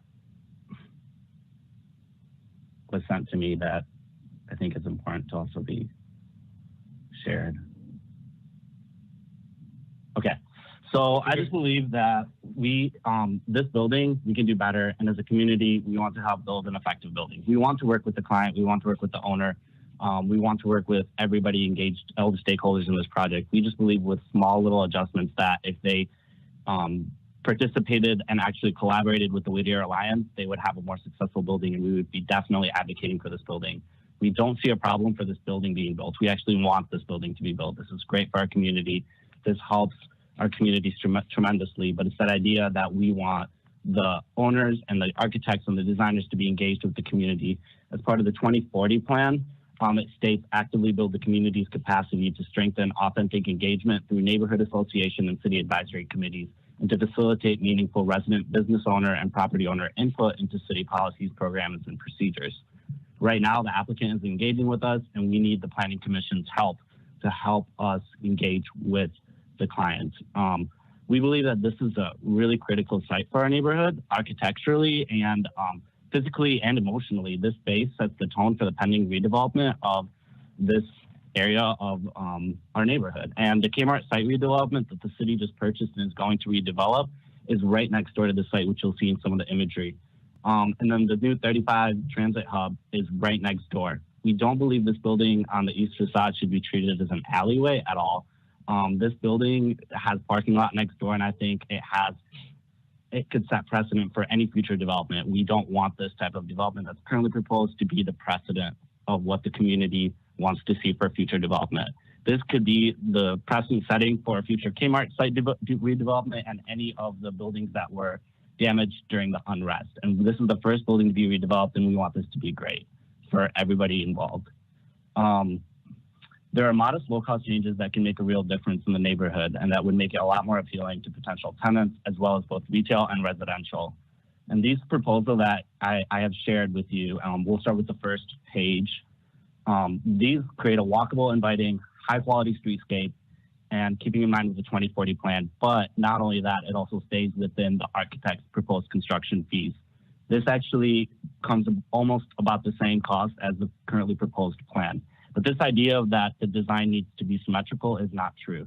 The design does not need to be symmetrical for the fact that this is a corner building. This is a corner building for the future development. This building should be treated as such. I know it's connected to an alleyway, but if we can only treat the building to be just a symmetrical building, it doesn't set the corner presence that it needs. That could be seen from 35W, it could be seen from under the bridge, it could be seen on Lake Street, any direction. I actually drove by that this past weekend and you could see that site clearly. So I would urge you guys to drive down there and see the view that you would get.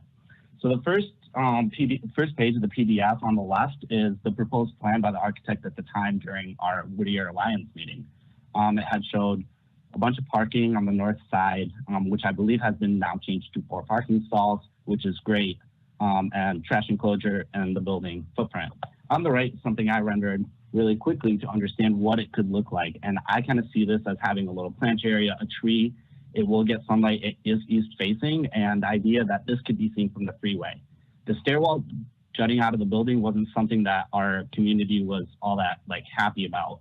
But it's that idea of once you start to build next to it and have that development be a 6-story maybe or plus development, which the 2040 plan requires 4 minimum, it would start to disappear. And that idea of let's use this backyard space as an amenity, either for the retail as an exterior shop with a cafe of some sort, or it could be used as an amenity by the apartments, which creates a possible higher renter rate, and that would attract a lot more people to live in this neighborhood.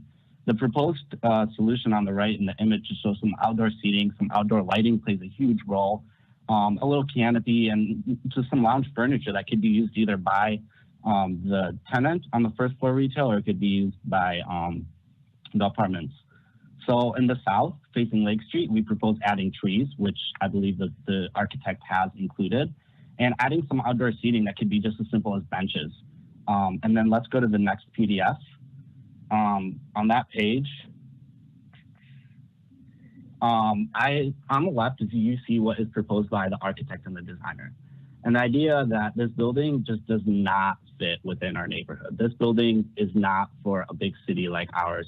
It does not engage with the street. It does not engage with the corner. It doesn't help attract developers. It doesn't help attract potential renters. It doesn't help attract potential retail spaces.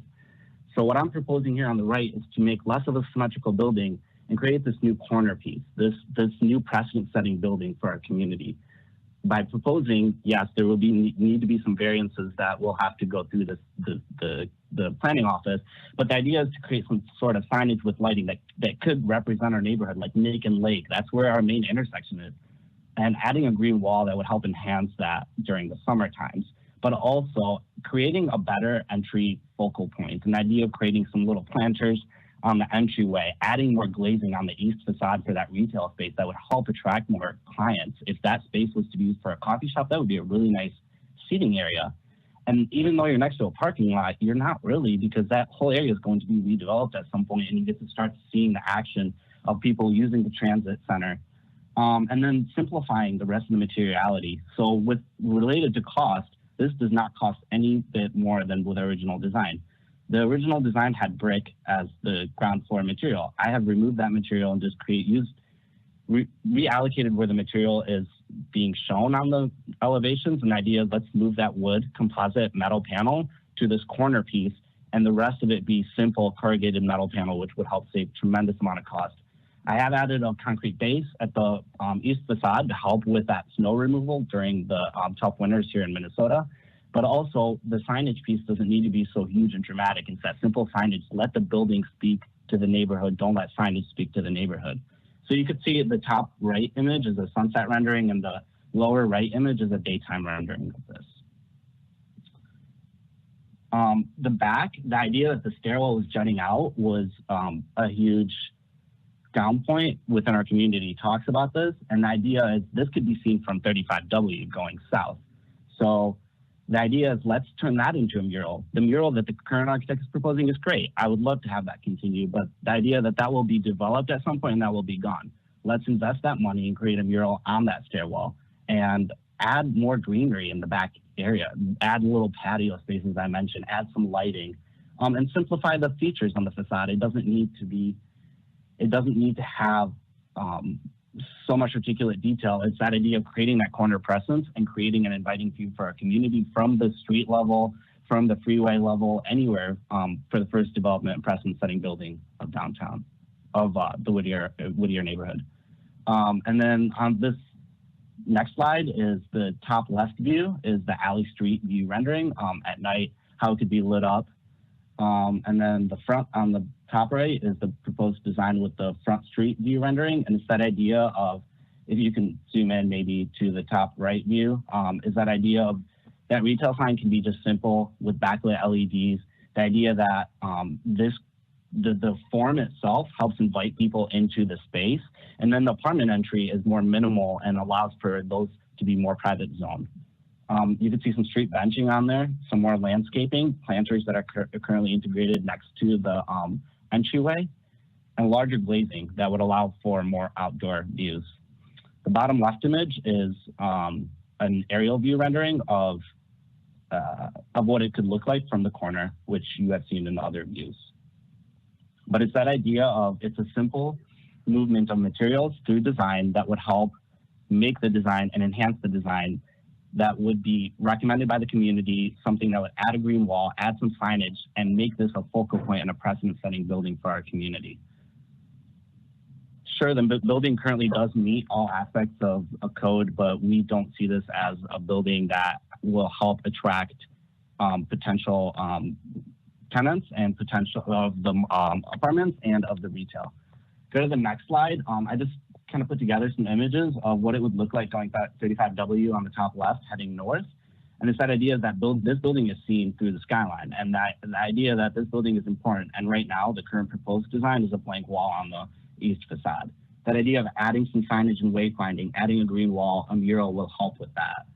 On the top right is a street view heading south. You could see the back alley of this building, or so-called alley, and the mural and the green wall. And then the bottom left image is the idea of this building in its context. I believe that this building should be looked at in its context. You could see the Kmart site right there. And the idea that this building will be, that site will be developed pretty soon. Do we really want this building that's currently being proposed to be our precedent-setting building for this area? I see a lot of higher potential. I do believe that this building could be awesome for everybody involved. But currently the way it is, I do not support this. So what I ask of you is to continue the application till January and encourage or direct the applicant to work with us. We can work with the applicant as quickly as they want, and we're willing to give feedback that does not delay any coordination with Public Works. And our main goal would be to come back to you in January with strong neighborhood support for the project. If you do approve the project, we make that approval conditional on some of the changes we are recommending in our letter. But please, I would look at this more than just another building and another development. This is a cornerstone of our future development of Lake Street. This is one of the first buildings to be rebuilt, and we want to see something great happen. And we believe working with us, this project will be great for the client and for us as a community. Thank you. Perfect. Thank you very much.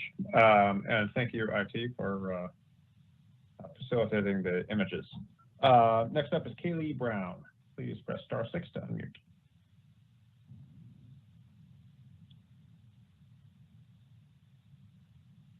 Yes, thank you, Chair Rockwell. This is Kaylee. Very good. Please state your name and address for the record and go ahead. Great, thank you. Hello, Commissioners. My name is Kaylee Brown. I'm the Executive Director for the Whittier Alliance Neighborhood Organization. We're located at 10 East 25th Street in Ward 10. Thanks for the opportunity to speak today. Start by acknowledging that we understand that the applicant experienced a loss of his original property through no fault of his own, and that, you know, he is under constraints of both time and project costs, and we understand that fully. You know, that said, from the moment that the project was first proposed in September, our organization and volunteers expressed a desire to actively work in partnership to share, you know, community context, concerns, and ideas, just as we do for every other project that is proposed in Whittier. And it's, you know, a universal expectation that developers attend at least 2 public meetings to present the project and then come back again to demonstrate changes that have been incorporated based on that community feedback. And following our introductory meeting with myself and a couple volunteers that Matt had described, the applicant declined to engage beyond sending updated project plans to us. And so as it stands now, or at least as it stood at the time the application was submitted, it sounds like there might be some updates that the applicant has made that we have not yet seen. The project really, in our opinion, fails to take into account the important context of the location. As some other commenters have described, it's adjacent to the new transit hub. It will be the first in a line of new development from the interstate to Pleasant Avenue. It will be a visible gateway structure for folks entering or passing by Whittier from the east, and it really will serve as a tone setter for the entire Kmart area redevelopment. And we do not wish in any way to overburden the applicant with unrealistic expectations, but rather, we've offered our support in securing additional resources through community partners who are also committed to rebuilding a vibrant Lake Street, so that we can create a project that we're all proud of and, on an expedited timeline. So today we just ask that the commission continue the application to the January 5th meeting and encourage or direct the applicant to work with us. We would love to come back at that time as an enthusiastic supporter of the overall project. If a continuance is not an option today, we do ask that, approval of the project today be made conditional upon adding some of those changes that we did recommend in the letter provided in your packet. So I know others have shared a lot of our collective thoughts already, so I will leave it there. Thank you very much. Very good, thank you. Is there anybody else from the public on the line wishing to testify right now? If there is, please press *6 to unmute.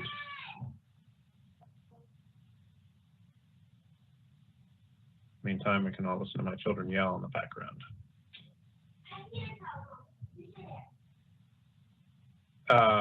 All right. Seeing no one, I will close the public hearing. Commissioners, Commissioner Marwa, you had a question or a comment a while back. Yeah, hi. Thank you, Commissioner Rockwell. Thank you to the neighborhood for all that testimony as well. I guess my questions are for the applicant. The first question would be, why did they choose to not engage with the neighborhood? It seems I used to be on a neighborhood board and I know how important hearing from those voices are and receiving feedback on your project.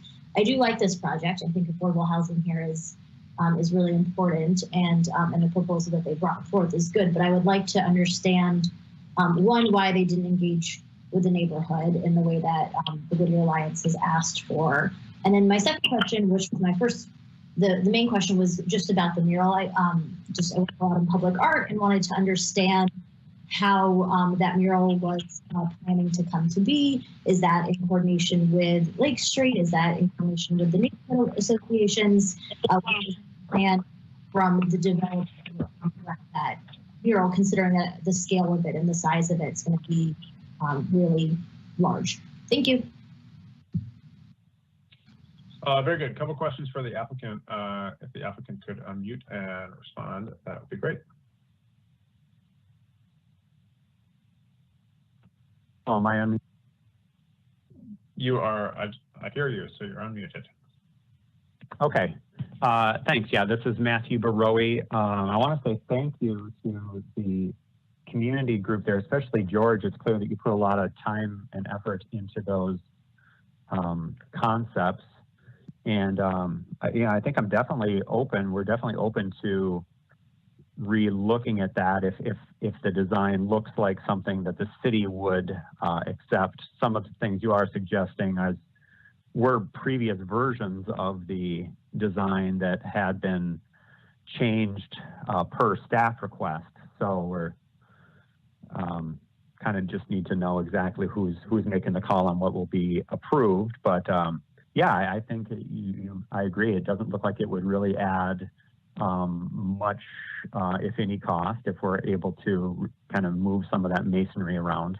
As far as the question of why did I not engage, I hope I don't it doesn't come off in that way. It certainly has been told in that way. I did meet, per the staff's requirements, we're required to send information of this project out to both the Lyndale and Whittier neighborhood groups because Lyndale is bordering on this. So that is what was required. The reason I did not go through the formal process, or have not yet, was mostly due to the time constraints because of the meeting on monthly basis with 2 required meetings, really more than that.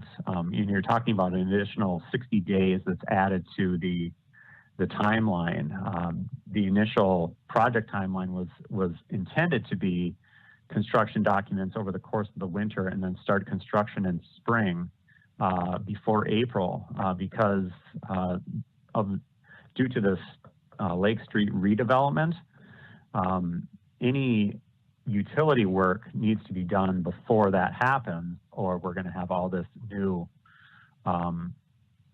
streets, new walks, all that we then can't cut into, or if we do cut into it, there's large fines that get accrued according to information I was given by city staff. So it's really trying to get the thing moving along. My goal was to gain information from the group and incorporate that.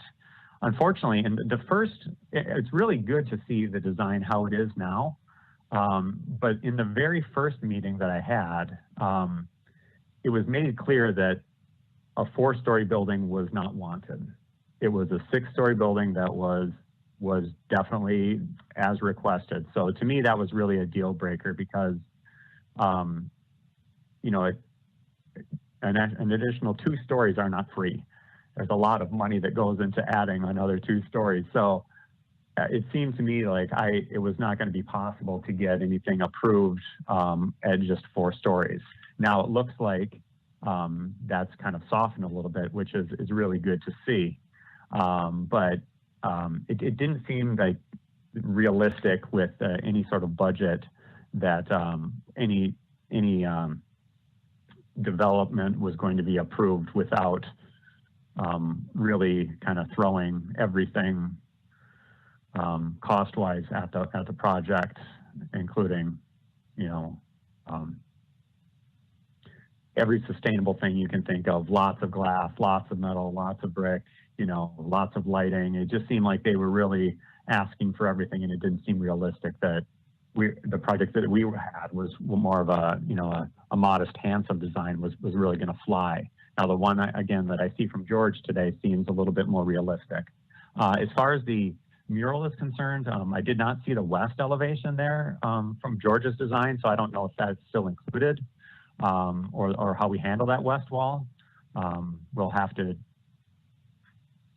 see, I guess, if we're going to be required to use that design.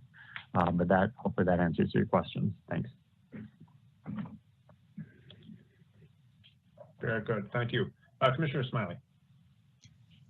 Yeah, I just wanted to actually extend the question to staff, and I totally understand that may be something that you don't have the answer to right now, but based on the response that we just got, I'm wondering if, because I don't know how long this project has been in process necessarily, but if staff can elaborate a little bit on the items that may have been discussed previously but didn't come through, and or maybe on the kind of a quick view if any of some of the changes that are being proposed seem realistic and doable.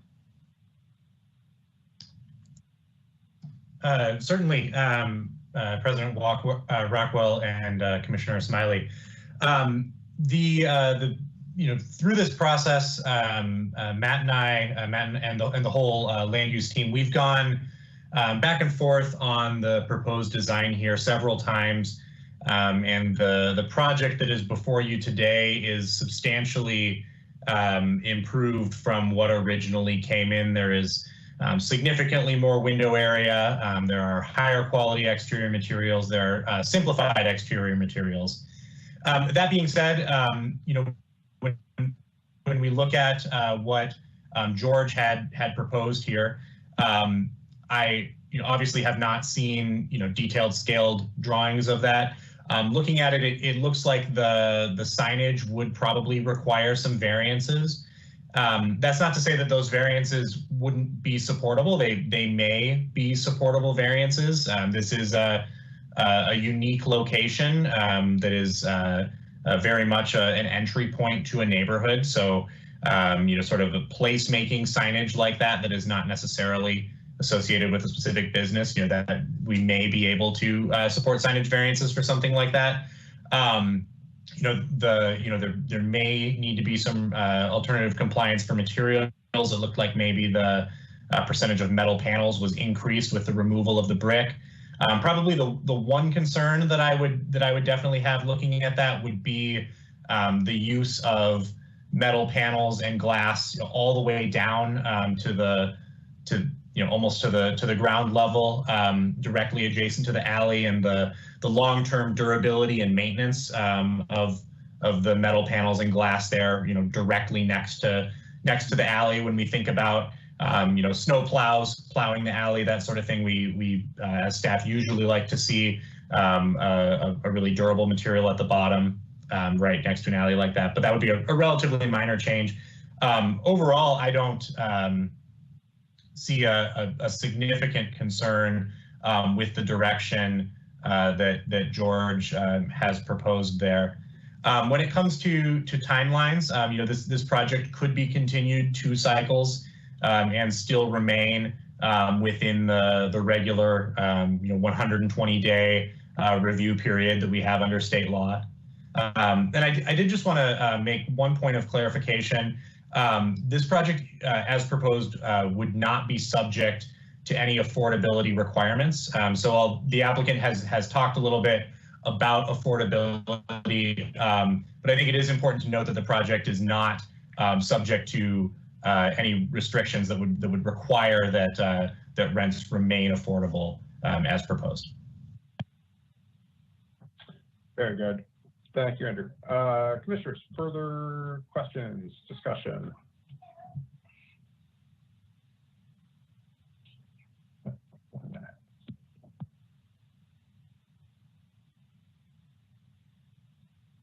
Commissioner Caprini.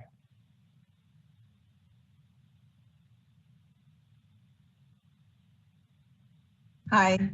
So I really appreciate the work that the Whittier Neighborhood Alliance and George put into the concepts that we just took a look at.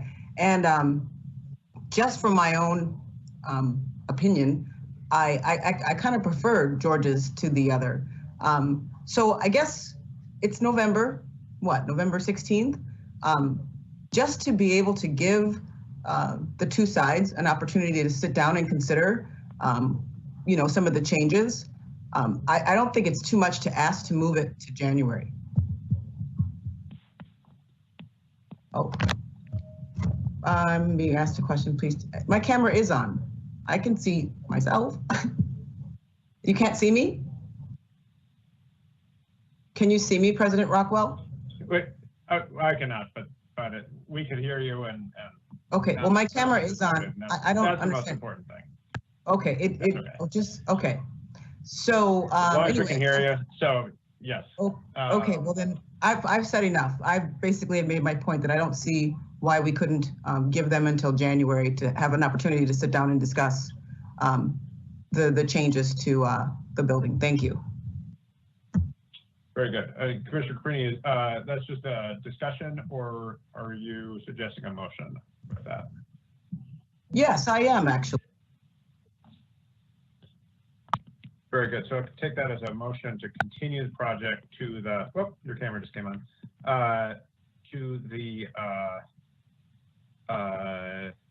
Kimberly, help me, 2 cycles. What is our January, the first meeting in January? That'd be January 11th, President Rockwell. Very good. Okay. January. This 11th, is Matt again. Can I make a comment? Yes. Let me get through the procedural stuff here, and then yes. Okay, do we have a second? We have Commissioner Smiley. I second the motion.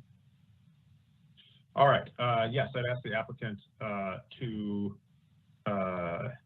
speak up, and then I see that we have a question from Commissioner Sweezy. So first, the applicant, and then Commissioner Sweezy.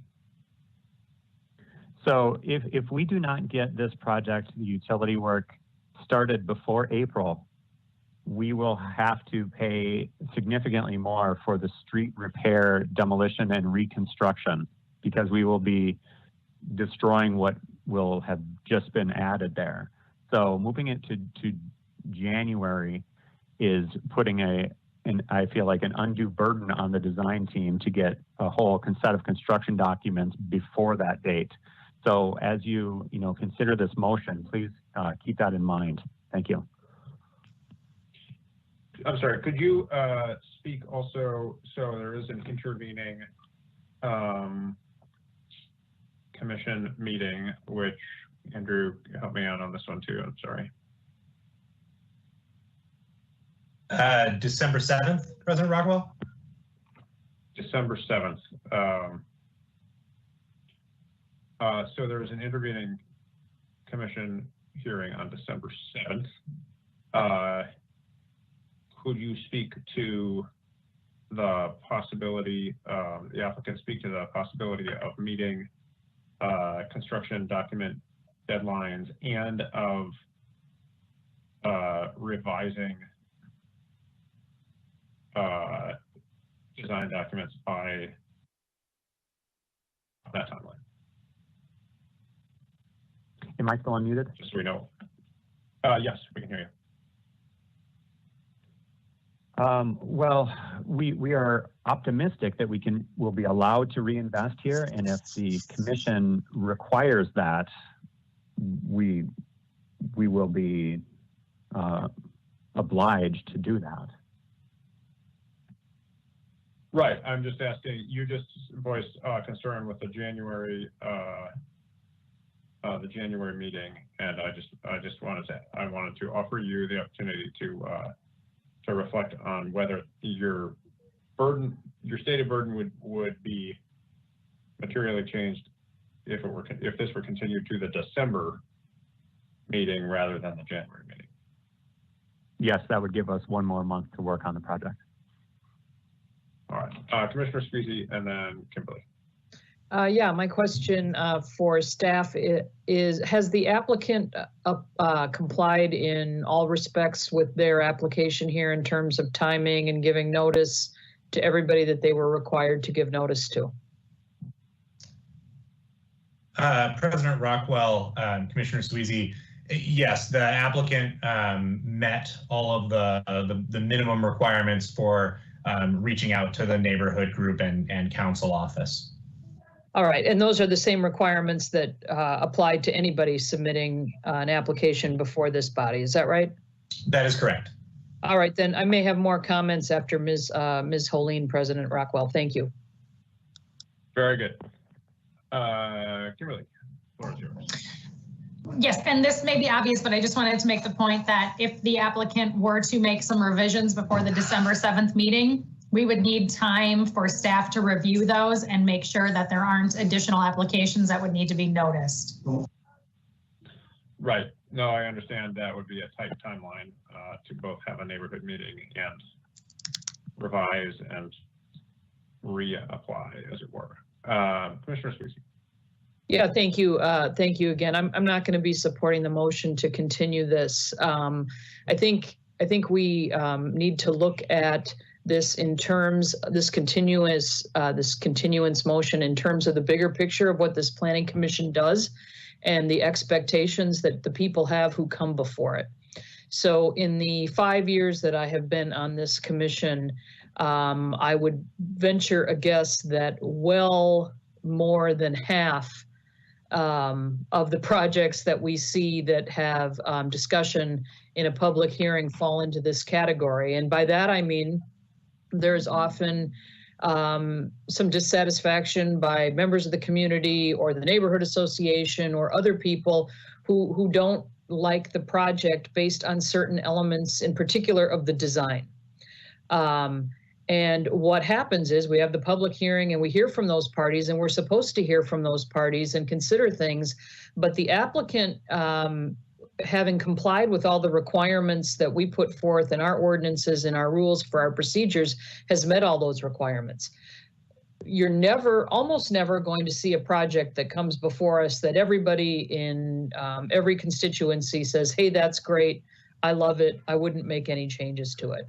And I am struggling even now to think of a single situation where we have kicked the can down the road because a neighborhood organization had concerns or wanted more time to work with the developer. And as Mr. Friends has told us, the developers have done that here. Now, it's just within, I don't know, the last couple months, this came up again, and there was significant, public testimony about somebody wanting something, and we did that again. We're going to end up continuing everything here.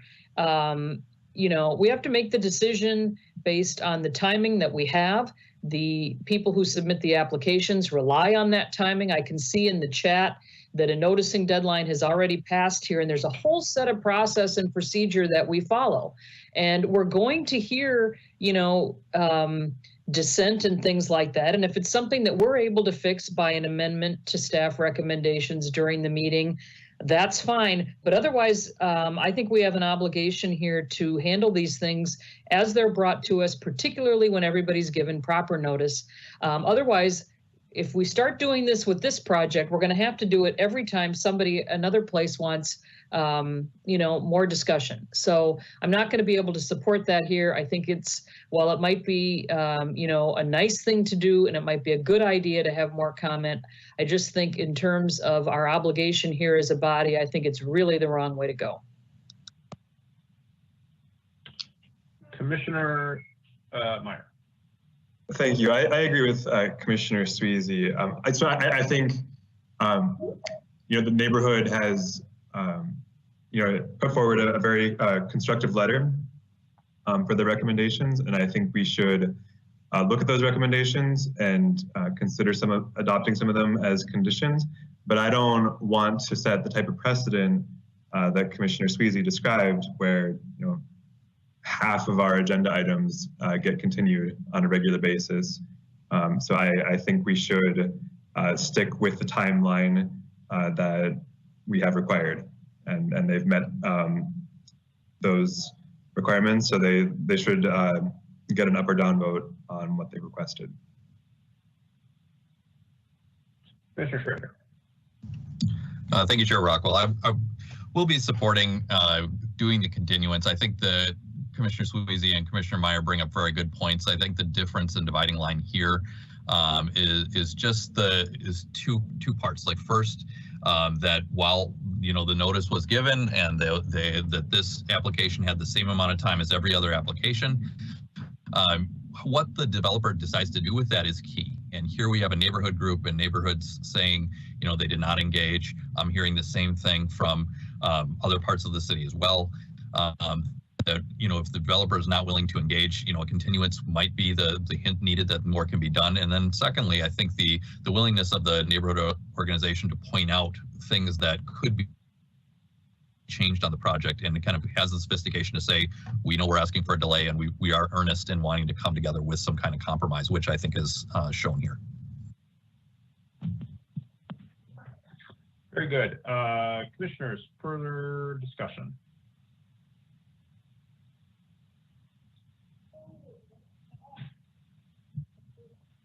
All right, seeing no further discussion, we have a motion, second motion on the table to continue this project 2 cycles to the first meeting in January.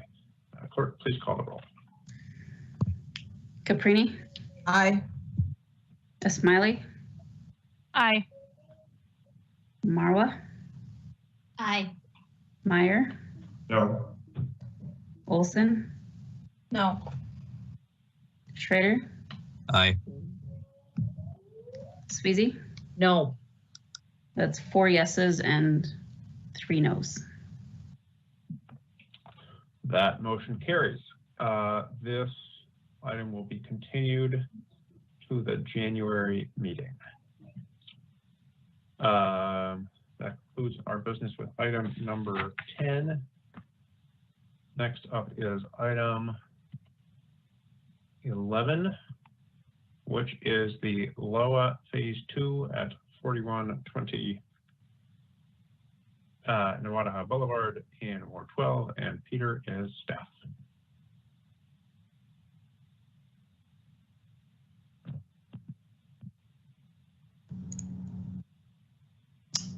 Good evening, commissioners. The next project before you is located at 4120 Nowataha Boulevard in Ward 12. This is a parcel currently zoned for the C3A commercial district.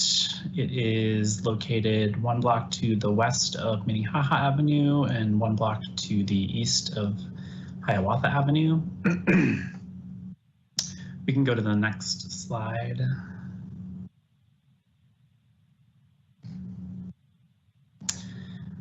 The project is sort of a second phase to the LOA project, which was recently completed just to the north of this project. And as some people may be familiar, that project is a mixed-use 5-story building with a new Cub Foods in the ground floor. There's a pretty significant surface parking lot located on that site in between that first LOA building and this new proposed structure to the south. As you can see, this site is somewhat unusually shaped in that it is essentially kind of a triangle, and the very limited public street frontage along Nowataha Boulevard is the sort of small end of that triangle. I should also note, and you can see on this diagram, that as a part of this application and in reference to sort of a larger planning effort, the applicant is proposing to implement a trail connection. That trail would run along the southwest end of the site and adjacent to that existing surface lot by the first phase of LOA. And this is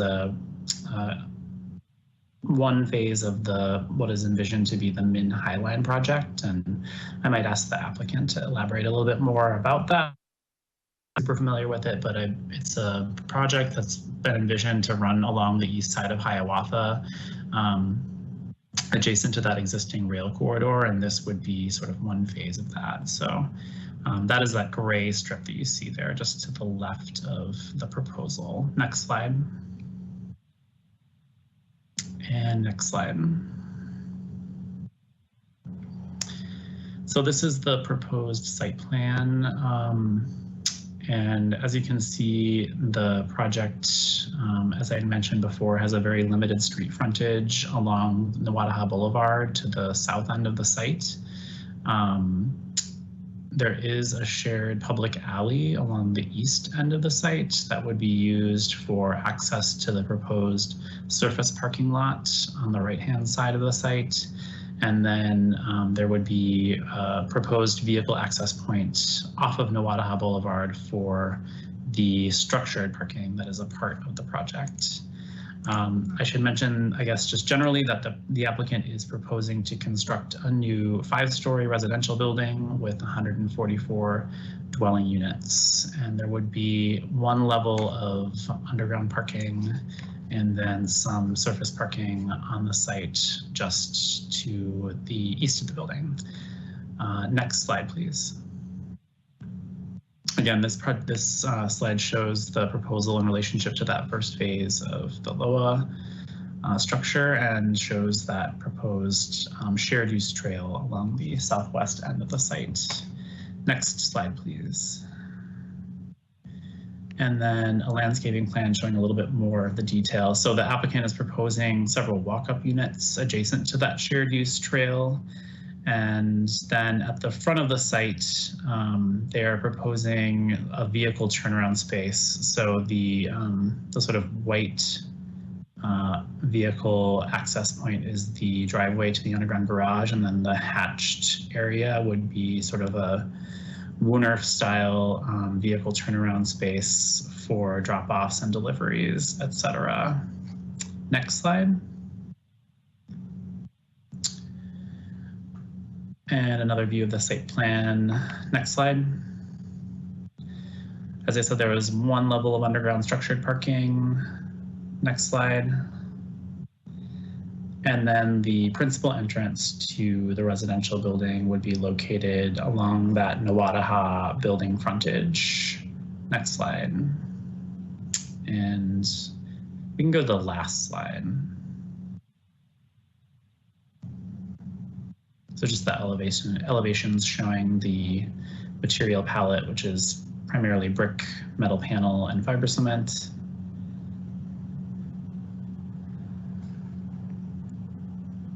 Okay, so as a part of their application, the applicant is seeking a conditional use permit to exceed the maximum building height in the C3A district from 4 stories to 5 stories, 61 feet. There would be a variance to the pedestrian-oriented overlay district, which this building falls under primarily due to the fact that it is located within a transit station area for the 46th Street LRT station. As the commission is aware, the pedestrian-oriented overlay district would generally require a building to be located no greater than 8 feet from the front property line. In this case, because the site is somewhat unique in its shape, and I should also mention that there is a utility easement along the southwest end of the site for some Excel power poles that further encumber the site's ability and the project's ability to deliver a public street adjacent project that the applicant is proposing to set the building back over 100 feet from that Nawadaha building frontage. So that is one of the challenges with meeting the PO district standards. Staff is recommending that we approve that variance. However, we have recommended a condition of approval that the applicant rework the front part of the site, which is highlighted in this red box on the right-hand side of this slide, to eliminate the vehicle turnaround space and replace that with pedestrian amenity space and/or landscaping. The PO, the pedestrian-oriented overlay district, would generally call for buildings to enhance the pedestrian experience and to focus their public street-facing elevations and amenities toward the pedestrian experience and not toward vehicle access and circulation. So that was the condition of our recommendation of approval on that variance. There would also be a variance to the minimum interior side yard setback along the alley from 13 feet to 12 feet. And that's for portions of the building that are located closer than 13 feet from the property line. We are recommending approval of that variance. And then a variance to reduce the minimum drive aisle dimensions for an on-site surface parking lot. And that is where this second smaller red box at the center of the slide is highlighting. So there are several spaces in the proposed lot that do not meet the minimum 22-foot drive aisle dimension that's required for parking that is configured perpendicularly from vehicle access points. And these spaces would require that vehicles maneuvering into them would need to use the alley as a vehicle maneuvering space. Staff is recommending a denial of that application, as we don't see a practical difficulty in meeting the design minimums for that surface parking lot, whether that involves removing spaces or reconfiguring it such that it meets those design standards, and that in especially a transit-oriented overlay district, that there is no reason to accommodate that request for a variance. And then finally, the site plan review application for the new 5-story residential building. Several conditions of approval there, including another condition related to that vehicle turnaround space along Nawadaha. We're also recommending that the applicant implement some pedestrian-oriented lighting along that shared use trail. So I will conclude my presentation there, and I can take any questions from the commission. I also know that the applicant and design team is here to answer questions as well. Very good. Thank you, Peter. Commissioners, are there any questions of staff at this time?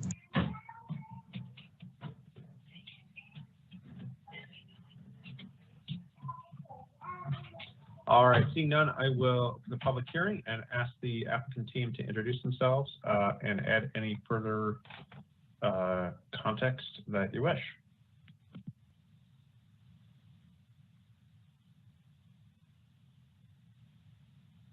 Can you hear me? Yep, thank you very much. Please state your name and address for the record. Excellent. Ian Hawker with Oppenheimer Development, 8233 Rhode Island Avenue South, Bloomington, Minnesota.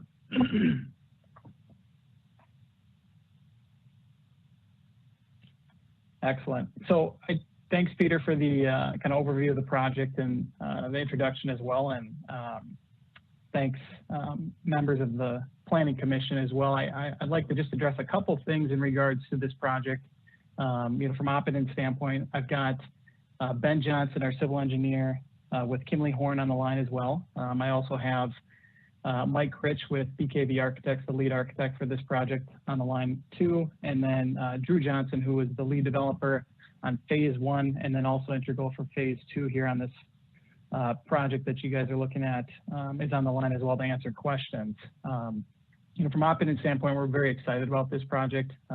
This is the phase 2 component of this initial project that we kicked off back in 2016 when Drew had started it, and it really kind of has manifested into kind of the catalyst for all the development that you guys have seen, I believe, over the last 24 months, and to date, within the surrounding area. So it's exciting to see this coming forward and just seeing the success of phase 1 leading us to go down the path of doing phase 2. The 2001 small area study that had outlined for this site 450 units within this quadrant at 46 in Hiawatha. And so, phase 1 really kind of opened up the the opportunity to see the residential component that could be incorporated into this this area and bringing forth the density. The grocery component as well is really, I think, proven to be a wonderful amenity for a lot of the projects that are coming forward too. So as a whole, good things are happening here. Phase 2, as Peter had mentioned, will be 144 units. It'll be the first, from my understanding, within this quadrant to have the affordable housing component associated with inclusionary zoning incorporated into it. So that's going to be another exciting piece to it. There's a few things that Peter had mentioned that I just wanted to discuss openly, but address from our standpoint in terms of these denials for the variance in regards to the drive aisle dimensions for the on-site surface level parking, that 22 feet, and then as well as the condition that was outlined for the pedestrian-oriented overlay district front yard setback. So I guess number one, in regards to that drive aisle, modification and the denial for it, from our standpoint, it's not a major issue, but it's more of a kind of principal issue that continually was brought up throughout the last, 12 to 18 months as we were working with the community, specifically the Longfellow Community Council and the neighborhood. The one thing that consistently had gotten brought up was, make sure this project has sufficient parking, because that's a large concern of theirs. And I think, obviously there's a lot of traffic that comes here during the summer months with Minnehaha Park, and a lot of this, traffic volume combined with the parking kind of bleeds onto Minnehaha Parkway. So one thing that was brought up was, keep the parking, do as much as you can to maximize the parking on the site. So we don't have a very, high parking ratio per unit here. It exceeds code, but every parking stall counts. So I know that, there's, staff recommended outlining that they deny this variance that we're requesting for. But I would just, ask that it's something that you consider. It's something that the residents had asked for in the surrounding area. I think overly it doesn't, dramatically impact, the surrounding community in terms of if somebody's backing up in the alley, I don't see it as a major issue. Just knowing that the parking was a critical piece for them, I just wanted to make that, case for them. And then in regards to the front yard setback, we agree with the comments that are provided by staff. We'll work to, modify that design to incorporate, maybe a more vibrant pedestrian and landscape area within that front yard, given it's so far back because of this irregular shape of the parcel. But one thing I'd like to address is just, the removal of the turnaround for vehicular, traffic, if you will. We have no intentions of having that, area that's currently staged in there for, residents to park long-term by any means. The intentions are that that's for delivery drop-offs from FedEx, UPS, USPS, even some, food delivery drop-off services. And what we've learned from phase one, kind of pre-COVID, was that, people are shopping online. There's a significant amount of package volume that's getting dropped off regularly at phase one. And we saw that trend kind of continue and actually accelerate, obviously, as you would anticipate with COVID. So we've increased the size of our package room in phase two.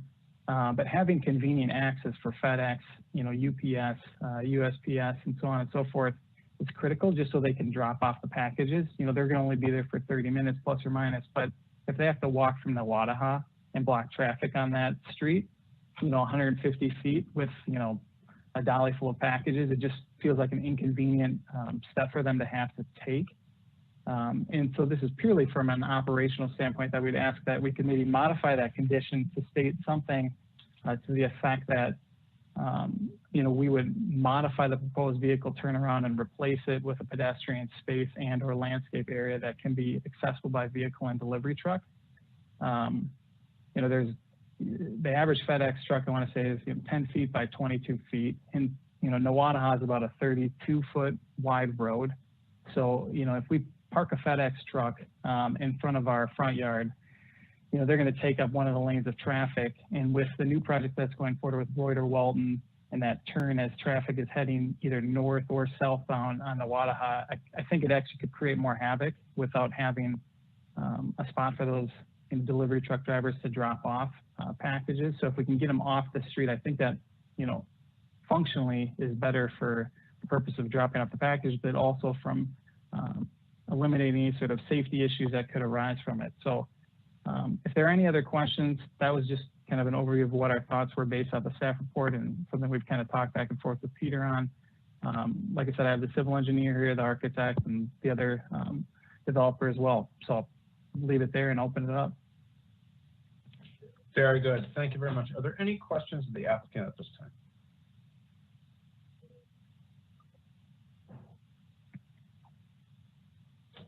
All right, I'm not seeing any right now. I will open it up to anyone else who wishes to testify. Well, Commissioner Olson. Thanks. I'm just wondering if the applicant can tell us what they know about the planned trail. Yes, can you hear me? Yes. Yep, go ahead. Okay, excellent. Sorry. So the planned trail, so Mid-High Line, you guys are probably aware of it. The idea is that it'd connect all the way up to the Greenway from Minnehaha Falls. And so, incremental parts of it have been built out, but there hasn't been a full line that's connected for, a bike trail or pedestrian trail all the way to the Greenway and then down to Minnehaha Park.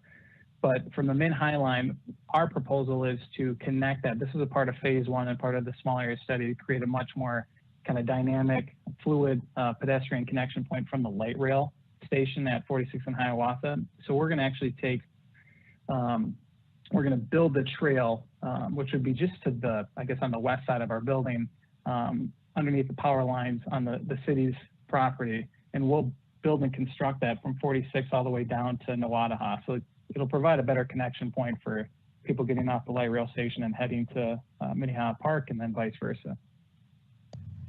Okay, so you will build the trail when you build this project, if it's approved? That's correct. Yep. Okay. Okay, great. That was my only concern. Thank you. Very good. Are there, is there anybody else wishing to testify on this item? Well, the public hearing is open. If there are, please press *6 to unmute yourself.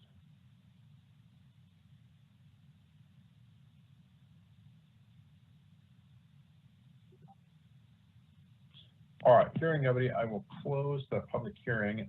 Commissioners, we have a number of applications before us here.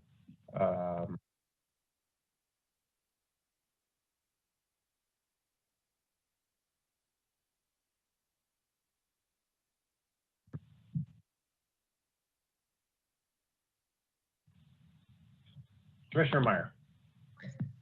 Yeah, can we have staff speak to what the applicant said in regard to the drop-off area and the conditions that apply to that, which I understand are condition 1 on the PO district and condition 8 on the site plan review?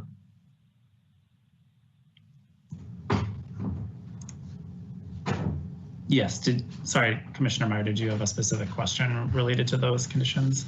Speak to your recommendation and help us understand what it is that, like I had to go back and look at what the conditions were when the applicant referenced them. So I'm still trying to figure out what exactly it is that they're asking us to do and why you're recommending against that. Sure. So we're basically just asking that the vehicle turnaround area. So if you can see on the site plan, there's the sort of more defined ramp, access ramp to the underground parking garage. If the IT folks could pull up the site plan, yeah, that works. So there's the two-way vehicle access point to the underground parking garage that's kind of in white between the building and Nawadaha, and then there's this sort of hatched area. It's a little hard to see on here. The applicant is proposing that there are like bollards to prevent vehicles from interacting with pedestrians that are trying to access the main entry point to the structure, but there also isn't necessarily a clearly defined pedestrian pathway between the principal building entrance and the sidewalk that doesn't involve vehicle circulation. So we would rather see this, and you may remember that this project came before the commission at COW, and at that time there were a few different designs presented, some of which were, you know, much more pedestrian oriented or that had a more sort of pedestrian plaza-like design between the building and the street. And we don't frankly see a need for a vehicle drop-off area for deliveries in this location. So, and especially given the pedestrian oriented overlay, the proximity to transit, et cetera, that this project should, you know, strive to be as pedestrian oriented as it can within the confines of the practical difficulties that do exist on the site. So, you know, the fact that the building can't be located close to the property line is not necessarily an invitation to, you know, relegate all of that leftover space to cars, but that we would rather see it designed towards pedestrian amenities rather than vehicle circulation. And certainly we would like to see at the very least, a pedestrian access point from the public sidewalk to the principal entrance of the building that is separate from and in addition to that shared use trail. Thank you for that explanation. Chair Rockwell, I'd move to approve items A, B, C, and E, consistent with staff recommendations and the stated conditions, and to deny item D. Very good. We have a motion on the table to approve A, B, C, and E, consistent with staff recommendations and conditions, and to deny item D, again, consistent with staff recommendations. Commissioner Olson. Second. We have a motion and a second. Is there any discussion?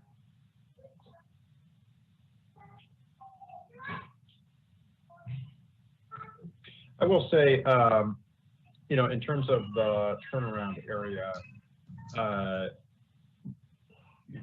you know, I don't think it's that big an inconvenience for drop-offs and for deliveries. You know, all of our most walkable cities in the United States and the world for that matter all have old infrastructure that was not built around the automobile, and it's consistently difficult to get deliveries done, and or more difficult, and yet everybody seems to manage, and most of the cities are significantly more successful economic and cultural powerhouses than the Twin Cities. So, you know, I think that allowing our designs to really live up to our complete streets principles and put people first, pedestrians first, and really hold to that is really important. So, clerk, please call the roll. Caprini? Aye. Smiley? Aye. Marwa? Marwa? Meyer? Aye. Olson? Aye. Sweezy? Aye. Okay, sorry, my computer today, I swear. All right, that's 6-0. All right, that motion carries, and that concludes our business with item 11. Next up is item number 12, zoning code text amendment related to emergency shelters, and staff is Shanna. Staff, and I believe this was pulled off consent on a narrow issue by Commissioner Marwa. Commissioner Marwa, sorry, I'm looking at your name, by Commissioner Meyer, and so we could probably, since we recently had discussion on this, do a brief overview for the presentation. Thank you very much, President Rockwell. Good evening, commissioners. Item number 12 is the zoning code text amendment for emergency shelters. Back in 2015, staff and the City Council adopted a new amendment for both overnight and emergency shelters. At the time, emergency shelters were introduced as a new homeless shelter land use.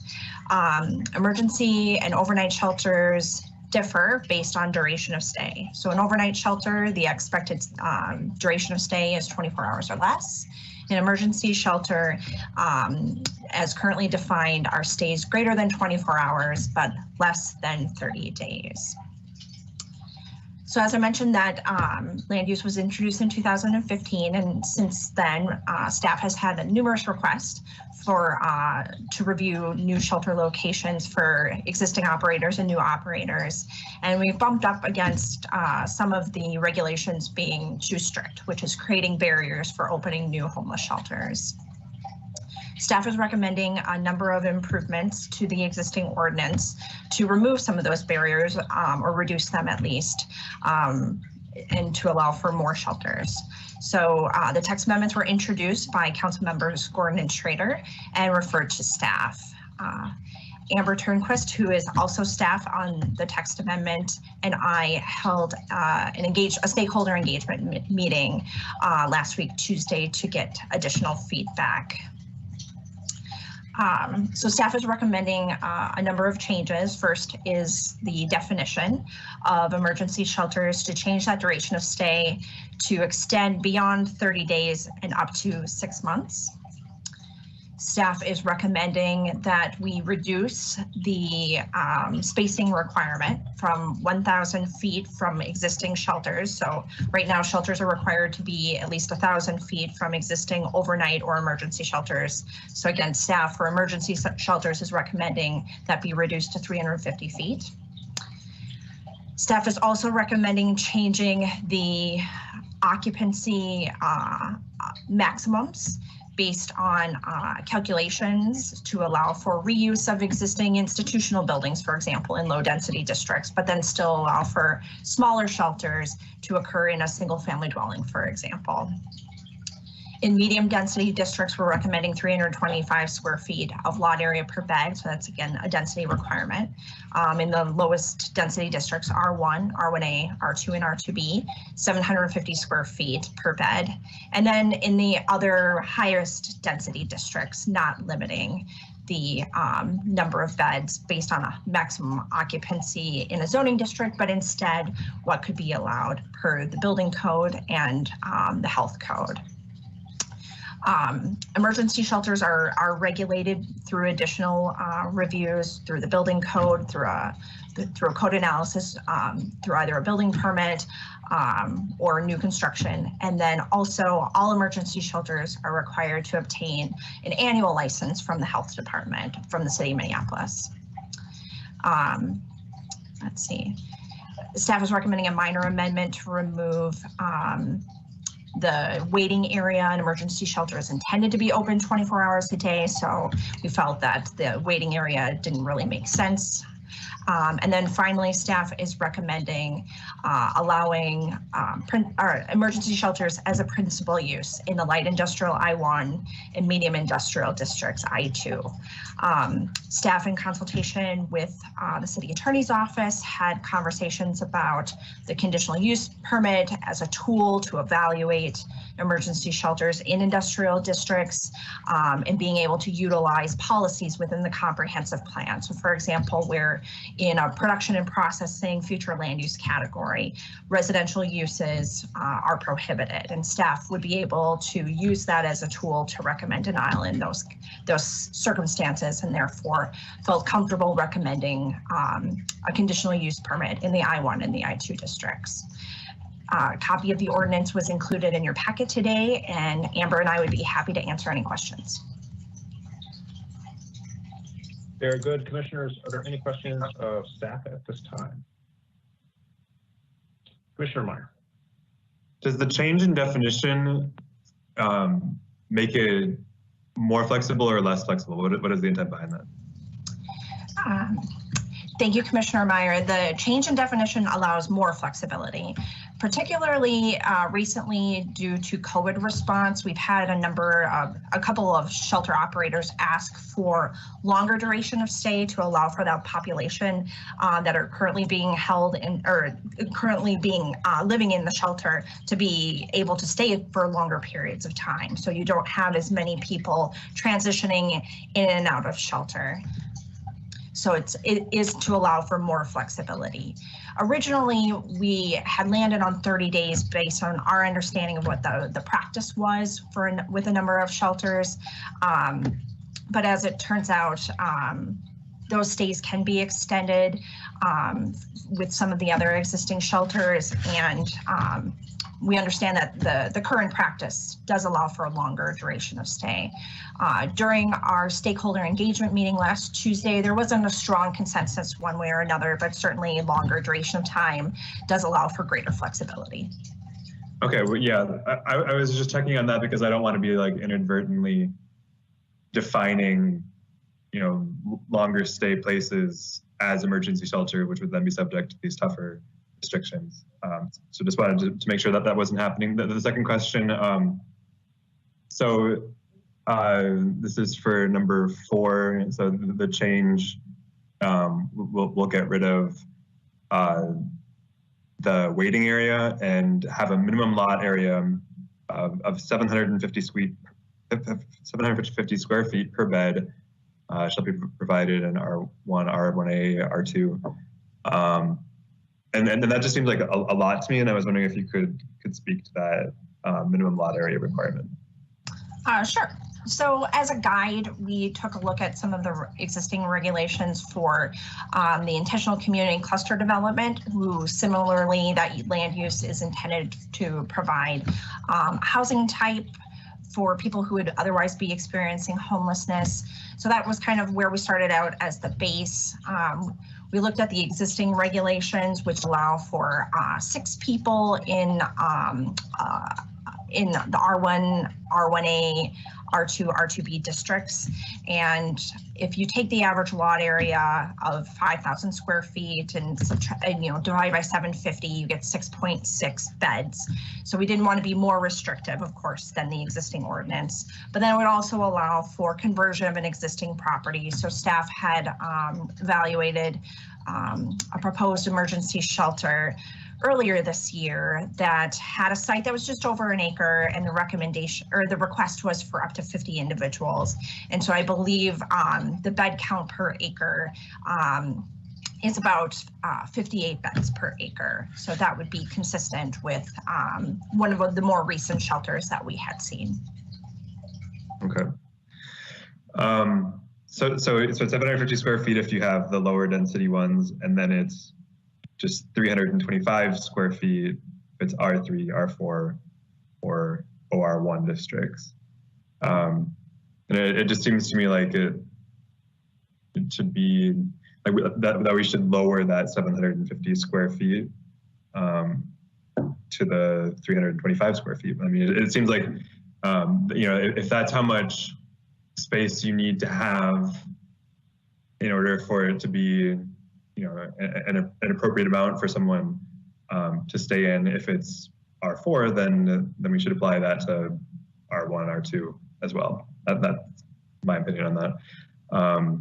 All the other commissioners speak in the public hearing continue, but then I'll have a motion to make later on too.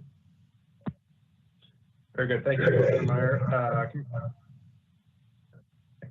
Commissioner Marwa. Yes, hi, Shana. I had a question about number 1, about the 1,000 down to 350 feet. We had talked about that Thursday, we had the whole meeting about, will that still interfere if a developer was going to do cluster developments? So if they were going to do, kind of scattered site type projects, would that still hinder that? Because I remember there was a comment from staff that said right now they're unable to approve applications like that. And Commissioner Schrader had said, if people are sharing resources, but they're on different sites, I just want to understand the 350 feet rule. Thank you, Commissioner Marwa, for the question. The current ordinance requires spacing from overnight shelters and emergency shelters. So you cannot today allow for 2 shelters of one of those 2 types within 1,000 feet of each other. And we've had more than a handful of requests recently to locate a shelter less than 1,000 feet from an existing overnight shelter or an emergency shelter. Staff is recommending the reduction from 1,000 feet to 350 feet, just given instances where shelters may be located near each other that share amenities. Maybe it's close to a medical or other social service uses. But also, staff is not recommending eliminating a spacing requirement to avoid concentration. So staff is trying to strike that balance by arriving at 350 feet. But to answer your other question, an intentional community cluster development has its own set of standards, which does not have a spacing requirement, and overnight shelters or emergency shelters would not be required to be spaced from an intentional community cluster development. Okay, thank you so much.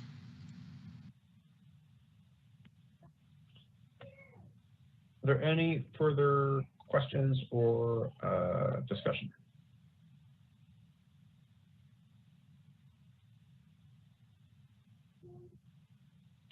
Or would somebody like to make a motion? Commissioner Meyer, you indicated an interest. Yeah, do we have to have the public hearing? Staff said there are 2 people on the line for it. Yes, I'm sorry. Yes, I am up for the public hearing. Sorry. We got into discussion. I will open the public hearing for anyone who wishes to testify. I have a Stephen Horsfield. Is there Stephen Horsfield on the line?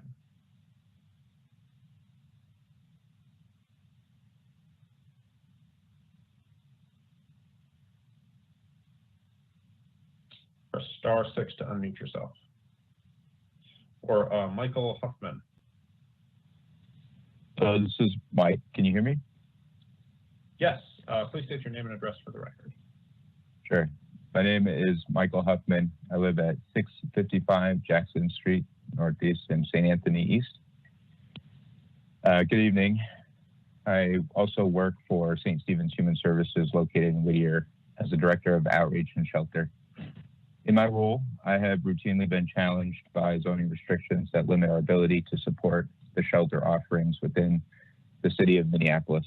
As a result, I'm speaking today in support of the proposed text amendments to the zoning regulations governing emergency shelters. I, along with colleagues in the shelter community, were involved in the conversations in 2015 to loosen the restrictions around needing to be co-located within a place of worship. In 2017, St. Stephen's was forced to close operations of our River of Life winter shelter in North Minneapolis, a shelter that had for many years served 50 men as a temporary winter shelter space. In our first opportunity to take advantage of the new language that summer in 2017, we were yet unable to find a new location that met our needs and met the regulations within the zoning code. As a result, the remaining shelters were forced to increase their capacity in the existing system, a practice that decreased access across the city and increased risk for communicable diseases like TB and now COVID-19. Additionally, in the current crisis, all of the shelters have decreased capacity by 30 to 50%. Increasing opportunities to create and expand and support shelter offerings is critical to the health of our shelter users and to the health of the city. St. Stephen's currently operates 2 permanent shelters located in Minneapolis. Over the past year and a half, I've met with many city council members about our plans to replace one of them with a new development that will not only add shelter capacity, but include housing options for individuals who have experienced long-term homelessness. These are the types of folks who have inhabited our parks this summer and are likely going to be returning to outdoor spaces in the future. That project has experienced zoning challenges, many of which have delayed our process and progress significantly. My ask is that you support these changes to encourage more agencies and entities to be able to strategically think about how adding shelter as a service component is viable. For many, St. Stephen's included, the prospect of adding shelter beds seems insurmountable when you consider that the staff doing the work may be inexperienced with the zoning process or be challenged by community opposition. Simplifying the zoning regulations will help to alleviate one of these pressure points.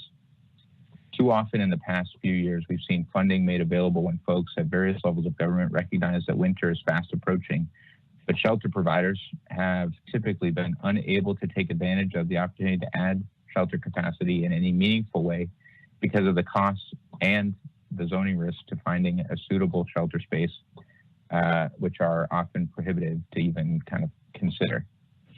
As I've already noted, the changes being proposed are specifically related to challenges I've encountered in my work.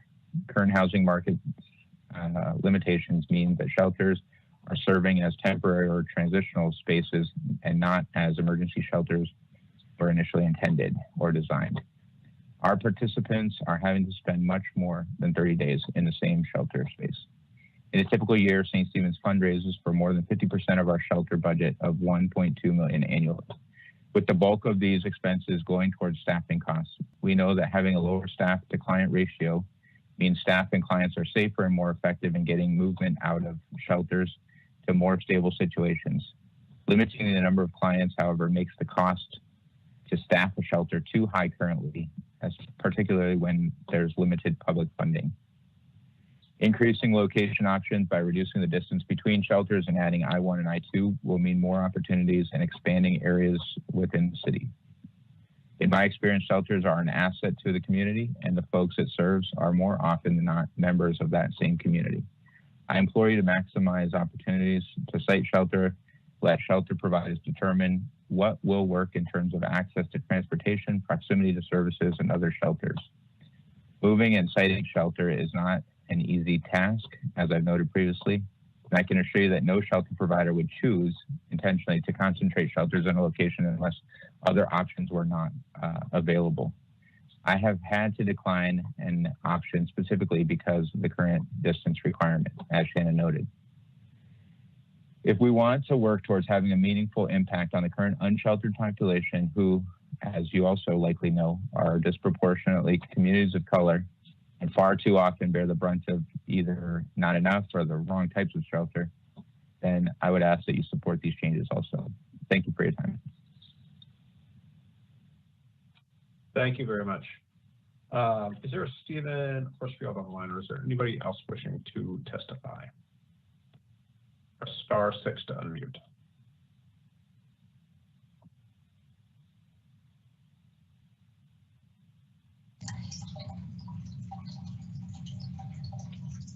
Hello. All right, I'm going to close the public hearing. Commissioners, we have a text amendment before us. Commissioner Meyer. Thank you. So there are 2 amendments that I would propose. Oh, I'm seeing in the chat that Steve is still there, having trouble unmuting.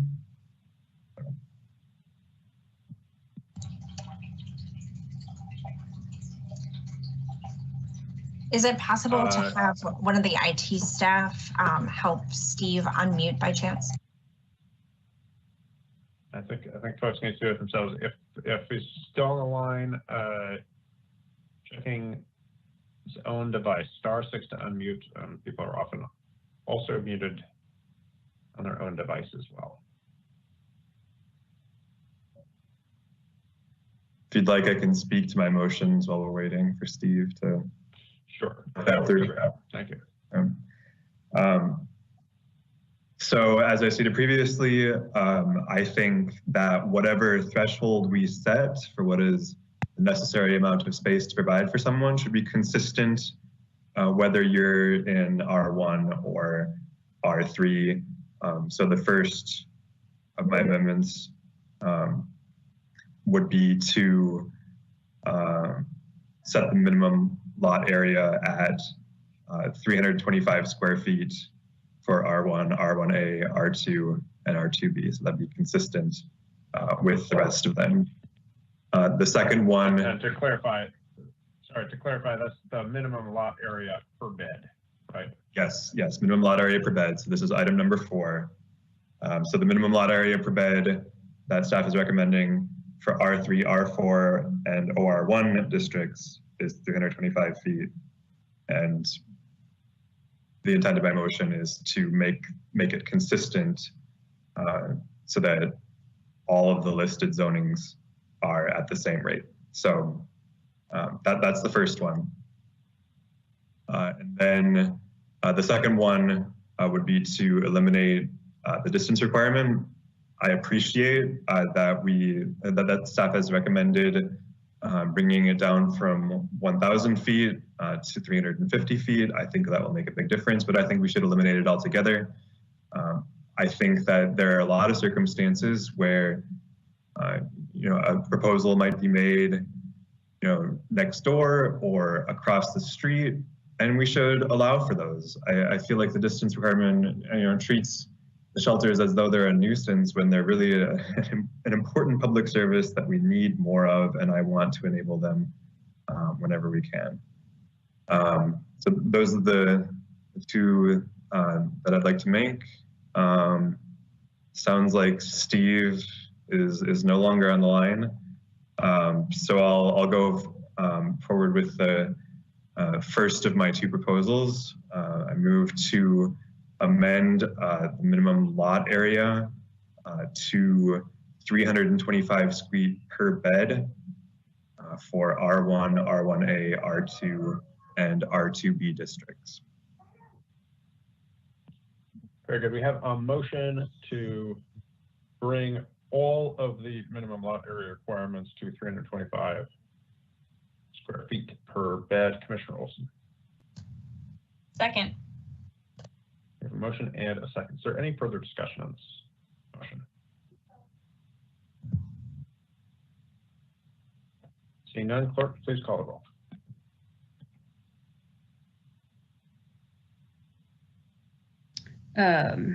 Caprini? Aye. Smiley? Aye. Marwa? Aye. Meyer? Aye. Olson? Aye. Sweezy? No. That is 5 to 1. And then second, thank you. I move to eliminate the distance requirement. I don't know if there's a different way you want me to phrase that, but to basically strike item 1 under the emergency shelter of 536.20. Very good. We have a motion to eliminate the distance requirement from its current level of 350 feet. Do we have a second?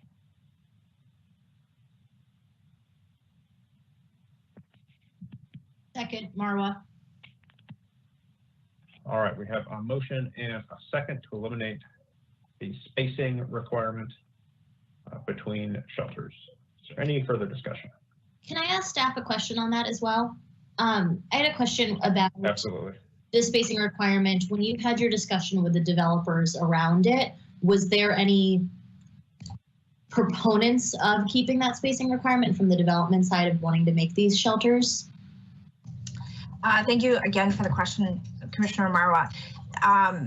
Essentially, the providers responded just as Mike addressed earlier, is the intent is not to co-locate or be immediately adjacent in most times unless there's really no other good option. In working with many of the existing shelter operators when they're looking for new locations, unfortunately, that 1,000-foot seems to come up as being the issue each time. So I definitely don't think it's their intent to be near each other, but they also, adding the flexibility is always something that they would support. They support it. So eliminating it altogether would allow for that flexibility. Thank you. So I'll keep the second of that motion for that. Thanks for that clarification. Very good. Any further discussion? Clerk, please call the roll. Caprini? Aye. Smiley? No. Marwa? Aye. Meyer? Aye. Olson? No. And Sweezy? No. Rockwell, it's a tie, so it's up to you. No.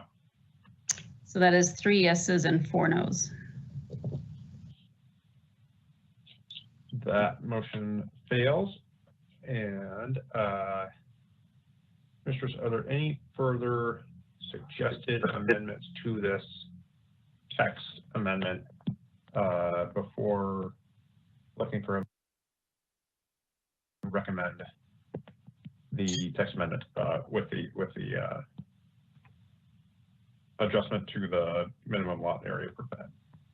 This is Steve Horsfield from Simpson. I'm so sorry for the problems with my audio earlier, and if my opportunity to make comment has passed, that's understandable. No, that's okay. I will reopen the public hearing and go ahead. Please state your name and address for the record.